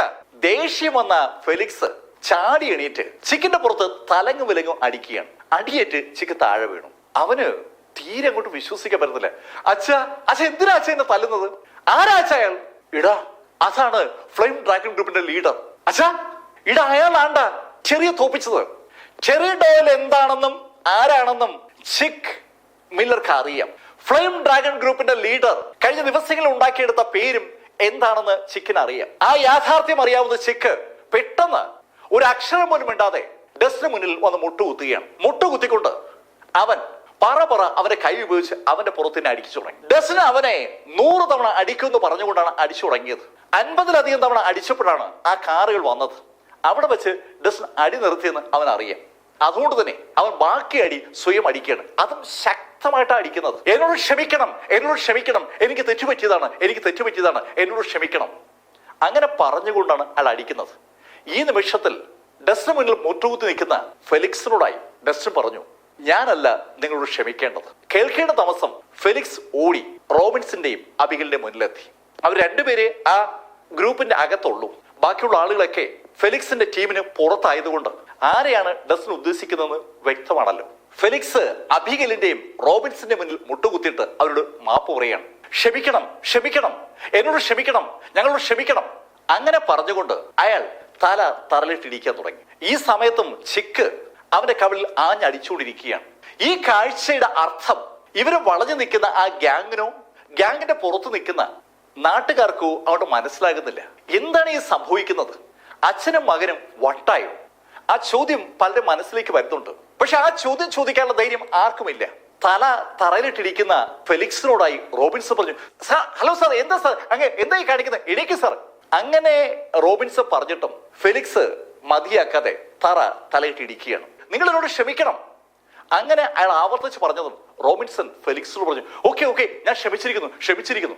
അങ്ങനെ റോബിൻസൺ പറഞ്ഞപ്പോ ഫെലിക്സ് സാവധാനം എണീറ്റു. ഈ നിമിഷത്തിൽ ചിക്കും എണീക്കുകയാണ്. ശരിക്കും രണ്ടുപേരും വിറയ്ക്കുന്നുണ്ട്. വിറച്ചുകൊണ്ട് നിൽക്കുന്ന ചിക്കൻ ഒന്ന് നോക്കിയിട്ട് ഡസൻ ഫെലിക്സിനോട് പറഞ്ഞു, നഷ്ടപരിഹാരം ഇപ്പൊ തന്നെ വേണം. ഫെലിക്സ് ഉടൻ തന്നെ അയാളുടെ കാറിൽ നിന്ന് ചെക്ക് ബുക്ക് എടുത്തു ഒരു ചെക്ക് അതിവേഗം എഴുതുകയാണ്. ആ ചെക്ക് അയാൾ റോബിൻസന്റെ കയ്യിലേക്ക് കൊടുത്തു. ആ ചെക്കിലേക്ക് നോക്കി റോബിൻസൺ ശരിക്കും കിടുങ്ങിപ്പോയി എന്ന് പറയാം. റോബിൻസൺ ഫെലിക്സിനോട് പറഞ്ഞു, സാർ ഇത് ഒരുപാട് സംഖ്യയുണ്ട് സാർ, സാർ $20 മില്യൺ ഞങ്ങൾക്ക് വേണ്ട സാർ. റോബിൻസൺ അത് പറഞ്ഞതും അബിഗൽ ആ ചെക്ക് പിടിച്ചെടുത്തു. അച്ഛൻ എന്തായി പറയുന്നത്, ഇവർ ചെയ്തതിന് ഇത്രയെങ്കിലും കിട്ടണ്ടേ? അങ്ങനെ പറഞ്ഞിട്ട് അവൾ ആ ചെക്ക് മടക്കി അവളുടെ പോക്കറ്റിലോട്ട് വെച്ചു. ചെക്ക് അബിഗൽ റിസീവ് ചെയ്ത് കഴിഞ്ഞപ്പോ ഫെലിക്സ് ഡസ്റ്റർ തൊഴുതു. സാർ ഞങ്ങൾ നിക്ക് എനിക്ക് നിങ്ങളോട് ഒരു ബിസിനസ് സംസാരിക്കാനുണ്ട്. സാർ എന്ത് ബിസിനസ് സാർ? നിങ്ങള് ശരിക്കും നോർത്തിലെ അറിയപ്പെടുന്ന ഗ്യാങ് ആണെന്ന് എനിക്കറിയാം. നിങ്ങളാണ് കാര്യങ്ങളൊക്കെ തീരുമാനിക്കുന്നതെന്ന് ഞാൻ നേരത്തെ മനസ്സിലാക്കിയതാണ്. സാർ അങ്ങ് പറയുന്നത്? മിസ്റ്റർ ഫെലിക്സ്, ഞാൻ നിങ്ങൾക്ക് ഒരു ഓഫർ വയ്ക്കാം. നിങ്ങളുടെ ഈ ഗ്രൂപ്പിനെ എന്റെ ഫ്ലെയിം ഡ്രാഗൺ ഗ്രൂപ്പിൽ നിങ്ങൾ അങ്ങ് ലയിപ്പിക്കണം. സാർ നോക്ക്, ഞാനേ എല്ലാം എന്റെ ശക്തി കൊണ്ട് നേടുന്നതാണ്, വേറെ സ്വാധീനിച്ചൊന്നും ഞാൻ നേടില്ല. ഡസൻ പറഞ്ഞ വാചകത്തിന്റെ അടിസ്ഥാനം ഫെലിക്സിന് അറിയാം. സാക്ഷാൽ ഹാരി ഹാളിന്റെ കഴുത്തിലൂടെ കത്തി ഡസൻ കുത്തി ഇറക്കിയത് ഫെലിക്സിന് അറിയാവുന്ന കാര്യമാണ്. ഫ്ലെയിം ഡ്രാഗൺ ഗ്രൂപ്പിന്റെ ആ മുൻ തലവന്റെ കഴുത്തിലൂടെ കയറിയ കത്തി ഇപ്പോഴും ഡസന്റെ കയ്യിലുണ്ടാവും. ഇല്ലെങ്കിൽ അതുപോലൊരു കത്തി സംഘടിപ്പിക്കാൻ ഡസന് ഒരു മടിയും ഉണ്ടാവില്ല. ആ കാര്യം മനസ്സിലാക്കിയ ഫെലിക്സ് പെട്ടെന്ന് ഡസനോട് പറഞ്ഞു, സാർ ഞാൻ സമ്മതിച്ചു സാർ. അയാൾക്ക് അയാളുടെ ഗ്രൂപ്പ് നഷ്ടപ്പെടുന്നതിനേക്കാൾ പ്രാധാന്യമുള്ള കാര്യമാണല്ലോ അയാളുടെ ജീവൻ നഷ്ടപ്പെടുക എന്നുള്ളത്. അയാളുടെ അനുയായികൾ മൊത്തം കണ്ടുകൊണ്ട് നിൽക്കുമ്പോൾ അയാൾ ഫ്ലെയിം ഡ്രാഗൺ ഗ്രൂപ്പിൽ അയാളുടെ ചാർജിങ് ടൈഗർ ഗ്രൂപ്പിനെ ലയിപ്പിക്കാം എന്ന് സമ്മതിച്ചതും ഡസൻ അയാളോട് പറഞ്ഞു, ഫെലിക്സ് നിങ്ങൾ ഫ്ലെയിം ഡ്രാഗൺ ഗ്രൂപ്പിൽ നെൽസൺ ഹോസ്റ്റിന് ഒപ്പമുള്ള പോസ്റ്റിലാണ് എത്തുന്നത്. നിങ്ങൾക്ക് രണ്ടുപേർക്ക് മുകളിൽ ഞാൻ ഉണ്ടാവുന്നേ ഉള്ളൂ. നിങ്ങൾ നോർത്തിലെ ഇപ്പൊ ചെയ്യുന്ന കാര്യങ്ങളൊക്കെ തന്നെ ചെയ്താൽ മതി. പക്ഷെ ഒരു കണ്ടീഷനുണ്ട്, തെറ്റായ കാര്യങ്ങൾ ചെയ്യാൻ പാടില്ല. എന്റെ ഒരു കണ്ണ് നിങ്ങളുടെ മുകളിൽ ഉണ്ടാകുമെന്ന് അർത്ഥം. പക്ഷേ നിങ്ങളുടെ അധികാരങ്ങളിലൊന്നും ഞാൻ ഇടപെടില്ല. ഡസൻ ഡയസ് ബിസിനസിന്റെ പ്ലാൻ പറഞ്ഞപ്പോഴാണ് ഫെലിക്സിന് ശരിക്കും ആശ്വാസമായത്. അയാൾക്ക് മുകളിൽ ഡസൻ ഉണ്ടെന്നേ ഉള്ളൂ, അധികാരം ഇപ്പോഴും അയാൾക്ക് തന്നെയാണ്. അത് കേട്ടതും ഫെലിക്സ് സന്തോഷത്തോടുകൂടി ഡസനോട് യാത്ര പറയുമ്പോൾ ഡസൻ പറഞ്ഞു, നിങ്ങൾ ഇപ്പൊ തന്നെ ഫ്ലെയിം ഡ്രാഗൺ ഗ്രൂപ്പിൽ ചെന്ന് അവിടെ റിപ്പോർട്ട് ചെയ്യും. കേൾക്കേണ്ട താമസം ഫെലിക്സും ചിക്കും അനുയായികളും ഗുണ്ടകളും ഒക്കെ അവിടുന്ന് ആ നിമിഷത്തിന് സ്ഥലം വിടുകയാണ്. ആ ടീം പോയപ്പോ റോബിൻസൺ ഡസ്റ്റോട് പറഞ്ഞു, സർ റൈസ് അങ്ങ് സമയത്ത് വന്നതുകൊണ്ട് കാര്യങ്ങളൊക്കെ ഭംഗിയായി. സർ ഇപ്പോഴും എനിക്ക് ഒരു ഭയമുണ്ട്, പക്ഷേ അബിഗലിന് ശരിക്കും സന്തോഷമാണ്. അബിഗൽ ഡസ്റ്റോട് പറഞ്ഞു, സർ ശരിക്കും അങ്ങ് അത്ഭുതപ്പെടുത്തുകയാണ്. അബിഗൽ അങ്ങനെ പറഞ്ഞ ആ നിമിഷത്തിൽ ഒരു കാർ കൂടി അവിടെ വന്നു. ആ വെളുത്ത ബെന്റ്ലി കാർ അവിടെ നിൽക്കുമ്പോൾ അതിൽ നിന്ന് പുറത്തിറങ്ങിയത് നടാഷയാണ്. നടാഷ കാറിൽ നിന്ന് ഇറങ്ങി വരണ കണ്ടതും അബിഗൽ ഓടി നടാഷയുടെ അടുത്തേക്ക് വന്നു. ചേച്ചി, അബിഗലിനെ കണ്ടതും നടാഷ പറഞ്ഞു, അബിഗൽ നീ അങ്ങ് വളർന്ന് സുന്ദരിയായല്ലോ. ചേച്ചിയാണ് കൂടുതൽ സുന്ദരി. ചേച്ചിയെ പോലെ സുന്ദരിയായ ആരും തന്നെ ഈ മിൽസ്ബർഗിൽ ഇല്ല. ഇവിടുത്തെ എല്ലാ സുന്ദരിമാരും ചേച്ചിയുടെ താഴെയും വരൂ. വളരെ സൗഹാർദ്ദത്തിൽ അബിഗൽ അങ്ങനെ പറഞ്ഞതും നടാഷ ചിരിച്ചുകൊണ്ട് അബിഗലിന് പറഞ്ഞു, നീ നന്നായി സംസാരിക്കുമല്ലോ.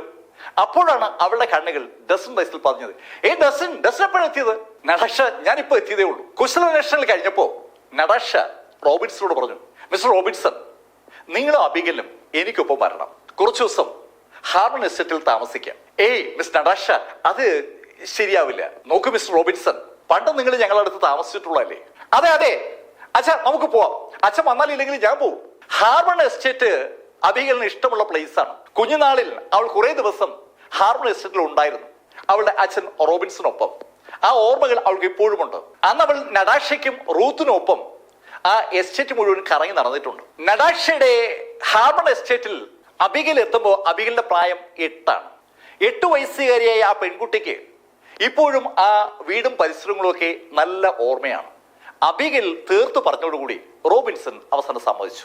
റോബിൻസണും നടാഷയും അബിഗലും നടാഷയുടെ വാഹനത്തിൽ ഹാർമൺ എസ്റ്റേറ്റിലേക്ക് തിരിക്കുമ്പോൾ നടാഷ പറഞ്ഞനുസരിച്ച് ഡസൻ വയസ് അവന്റെ വാഹനത്തിൽ നടാഷയെ ഫോളോ ചെയ്യുകയാണ്.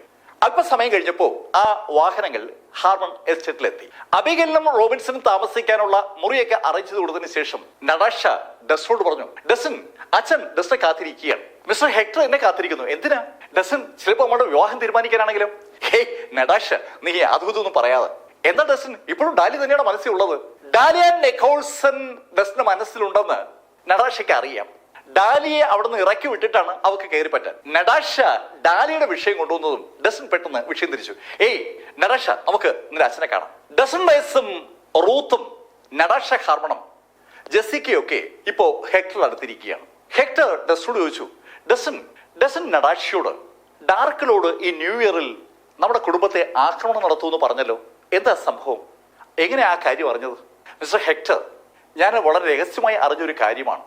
ഈ ന്യൂ ഇയറിൽ ഉറപ്പായും ഡാർക്കിലോട് ഇവിടെ കടക്കുമെന്നും ഈ കുടുംബത്തെ ഇല്ലാതാക്കുമെന്നാണ് എന്നോട് അവർ പറഞ്ഞത് ആ ഡാർക്ക് ലോഡിന്റെ ഏറ്റവും വേണ്ടപ്പെട്ട ഒരാൾ തന്നെയാണ്. അത് കേട്ടതും നടാഷ ഹെക്ടറോട് ചോദിച്ചു, അച്ഛാ, ഡാർക്ക് ലോഡ് നമ്മളെ ആക്രമിക്കാൻ വന്നാൽ നമ്മൾ എങ്ങനെയാ പ്രൊട്ടക്ട് ചെയ്യുക? നടാഷ, ഞാൻ മിടുക്കരായ ഒരുപാട് ആളുകളെ ഇവിടേക്ക് ഇൻവൈറ്റ് ചെയ്തിട്ടുണ്ട്. വളരെ രഹസ്യമായിട്ട് ഞാൻ ആളുകളെ വിളിച്ചിരിക്കുന്നത്. ആ ആളുകൾ ഇവിടെ ഉണ്ടെങ്കിൽ ഡാർക്ക് ലോഡിന് നമ്മളൊന്നും ചെയ്യാൻ പറ്റില്ല. ഹെക്ടർ ആ കാര്യം പറഞ്ഞപ്പോൾ നടാഷയ്ക്കും റൂത്തിനും ജെസ്സിക്കൊക്കെ ഒരു സന്തോഷം. പെട്ടെന്ന് ഡസ്റ്റൻ ഹെക്ടറോട് ചോദിച്ചു, മിസ്റ്റർ ഹെക്ടർ, എനിക്ക് അറിയാൻ ഒരു താല്പര്യമുണ്ട്. സത്യത്തിൽ ഈ ഡാർക്ക് ലോഡ് നിങ്ങൾ തമ്മിൽ ഇങ്ങനെ ഒരു വഴക്കുണ്ടാകാൻ എന്താ കാരണം? ഡസൻ റൈസ് ചോദിച്ച ചോദ്യം നടാഷയും ചോദിക്കണമെന്ന് ആഗ്രഹിക്കുന്ന ചോദ്യമാണ്. അവൾ പലപ്പോഴും ആ ചോദ്യം ചോദിച്ചിട്ടുമുണ്ട്. ഹെക്ടർ അപ്പോഴൊന്നും മറുപടി പറഞ്ഞിട്ടില്ല. ഡസ്റ്റൻ കൂടി ആ ചോദ്യം ചോദിച്ചപ്പോൾ നടാഷ അവളുടെ അച്ഛനോട് പറഞ്ഞു, അച്ഛാ, അതെ, എനിക്കും അറിയാൻ താല്പര്യമുണ്ട്. സത്യത്തിൽ എന്തിനാ ഈ ഡാർക്ക് ലോഡ് നമ്മളെ തന്നെ ടാർഗറ്റ് ചെയ്യുന്നത്? നടാഷ, നിനക്ക് ബുദ്ധിയുണ്ടല്ലോ, നീ ശ്രദ്ധിച്ചിട്ടുണ്ടോ? അയാൾ ഈ കുടുംബത്തിലെ പല ആളുകളെയും കൊന്നു, പക്ഷെ ഒരിക്കലും എന്നെ ആക്രമിച്ചിട്ടില്ല. അതെ, ഞാനത് ശ്രദ്ധിച്ചിട്ടുണ്ട്. ഈ കുടുംബത്തിന്റെ ഹെഡായ എന്നെ അല്ലേ അയാൾ ആദ്യം ആക്രമിക്കേണ്ടത്? അതെ, അതാണ്. അച്ഛനെ ഒഴിവാക്കിയായിരുന്നല്ലോ. നടാഷ, എന്നെ അയാൾ ഒഴിവാക്കാൻ ഒരു കാരണമുണ്ട്. ആ കാരണം അറിയണമെങ്കിൽ ആരാണ് ഈ ഡാർക്ക് ലോഡ് എന്നും അറിയണം.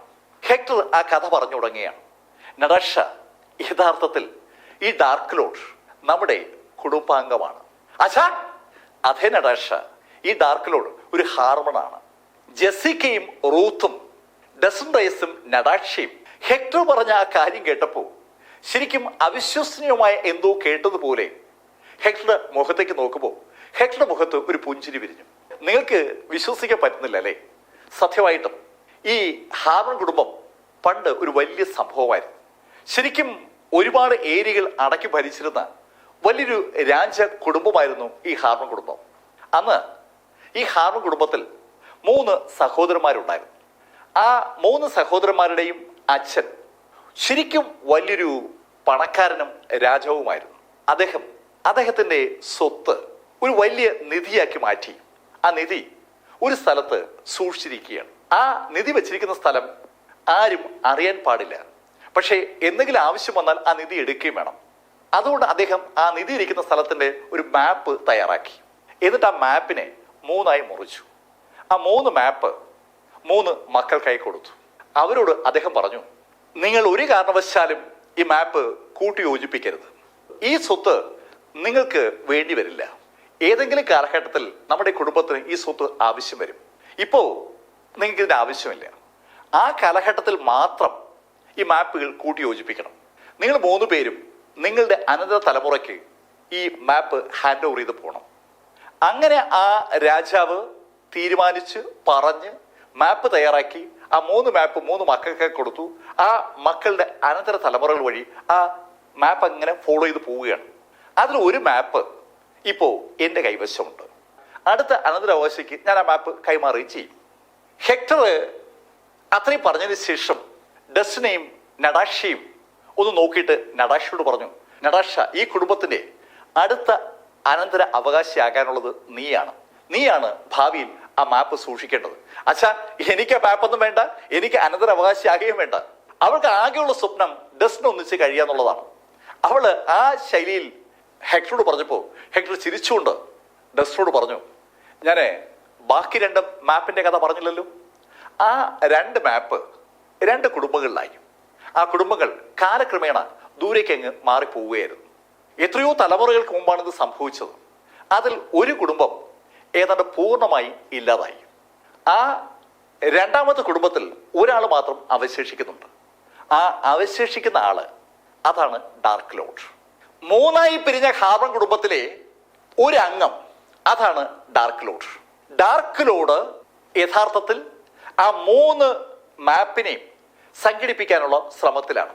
ആ മാപ്പ് സംഘടിപ്പിക്കാൻ വേണ്ടിയാണ് അയാൾ സത്യത്തിൽ ഹാർമൺ കുടുംബത്തിനെ ടാർഗറ്റ് ചെയ്തിരിക്കുന്നത്.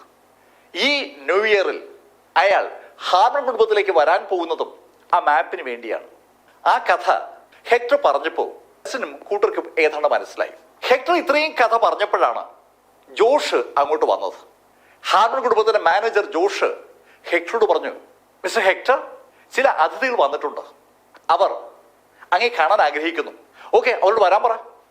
അല്പസമയം കഴിഞ്ഞതും ജോഷ് 2 യുവതികളെയും ഒരു ചെറുപ്പക്കാരനെയും കൊണ്ട് അകത്തേക്ക് വന്നു. 3 പേരും കാണാൻ സൗന്ദര്യമുള്ളവരാണ്. 2 സുന്ദരികളും സുന്ദരനായ ആ ചെറുപ്പക്കാരനും അകത്തേക്ക് വന്നപ്പോൾ അവർ ഹെക്ടർ വണങ്ങി. മിസ്റ്റർ ഹാർമൺ, ഞങ്ങൾ ഇൻവിസിബിൾ ഗാർഡിയൻസാണ്. ഗ്ലൻസ്റ്റഡിലെ അറിയപ്പെടുന്ന ഒരു ഗ്രൂപ്പാണ് ഇൻവിസിബിൾ ഗാർഡിയൻസ്. ആർക്കും കാണാൻ കഴിയാത്ത ഗാർഡിയൻസ് എന്ന് നമുക്ക് വിളിക്കാം അവരെ. അദൃശ്യരായ ഗാർഡിയൻസ്. ആ അദൃശ്യരായ ഗാർഡിയൻസ് എന്ന് വിളിപ്പേരുള്ള ആ ടീമിനെ റെപ്രസെന്റേറ്റ് ചെയ്ത് 3 പേർ ഹാർമൺ കുടുംബത്തിൽ വന്നിരിക്കുകയാണ്.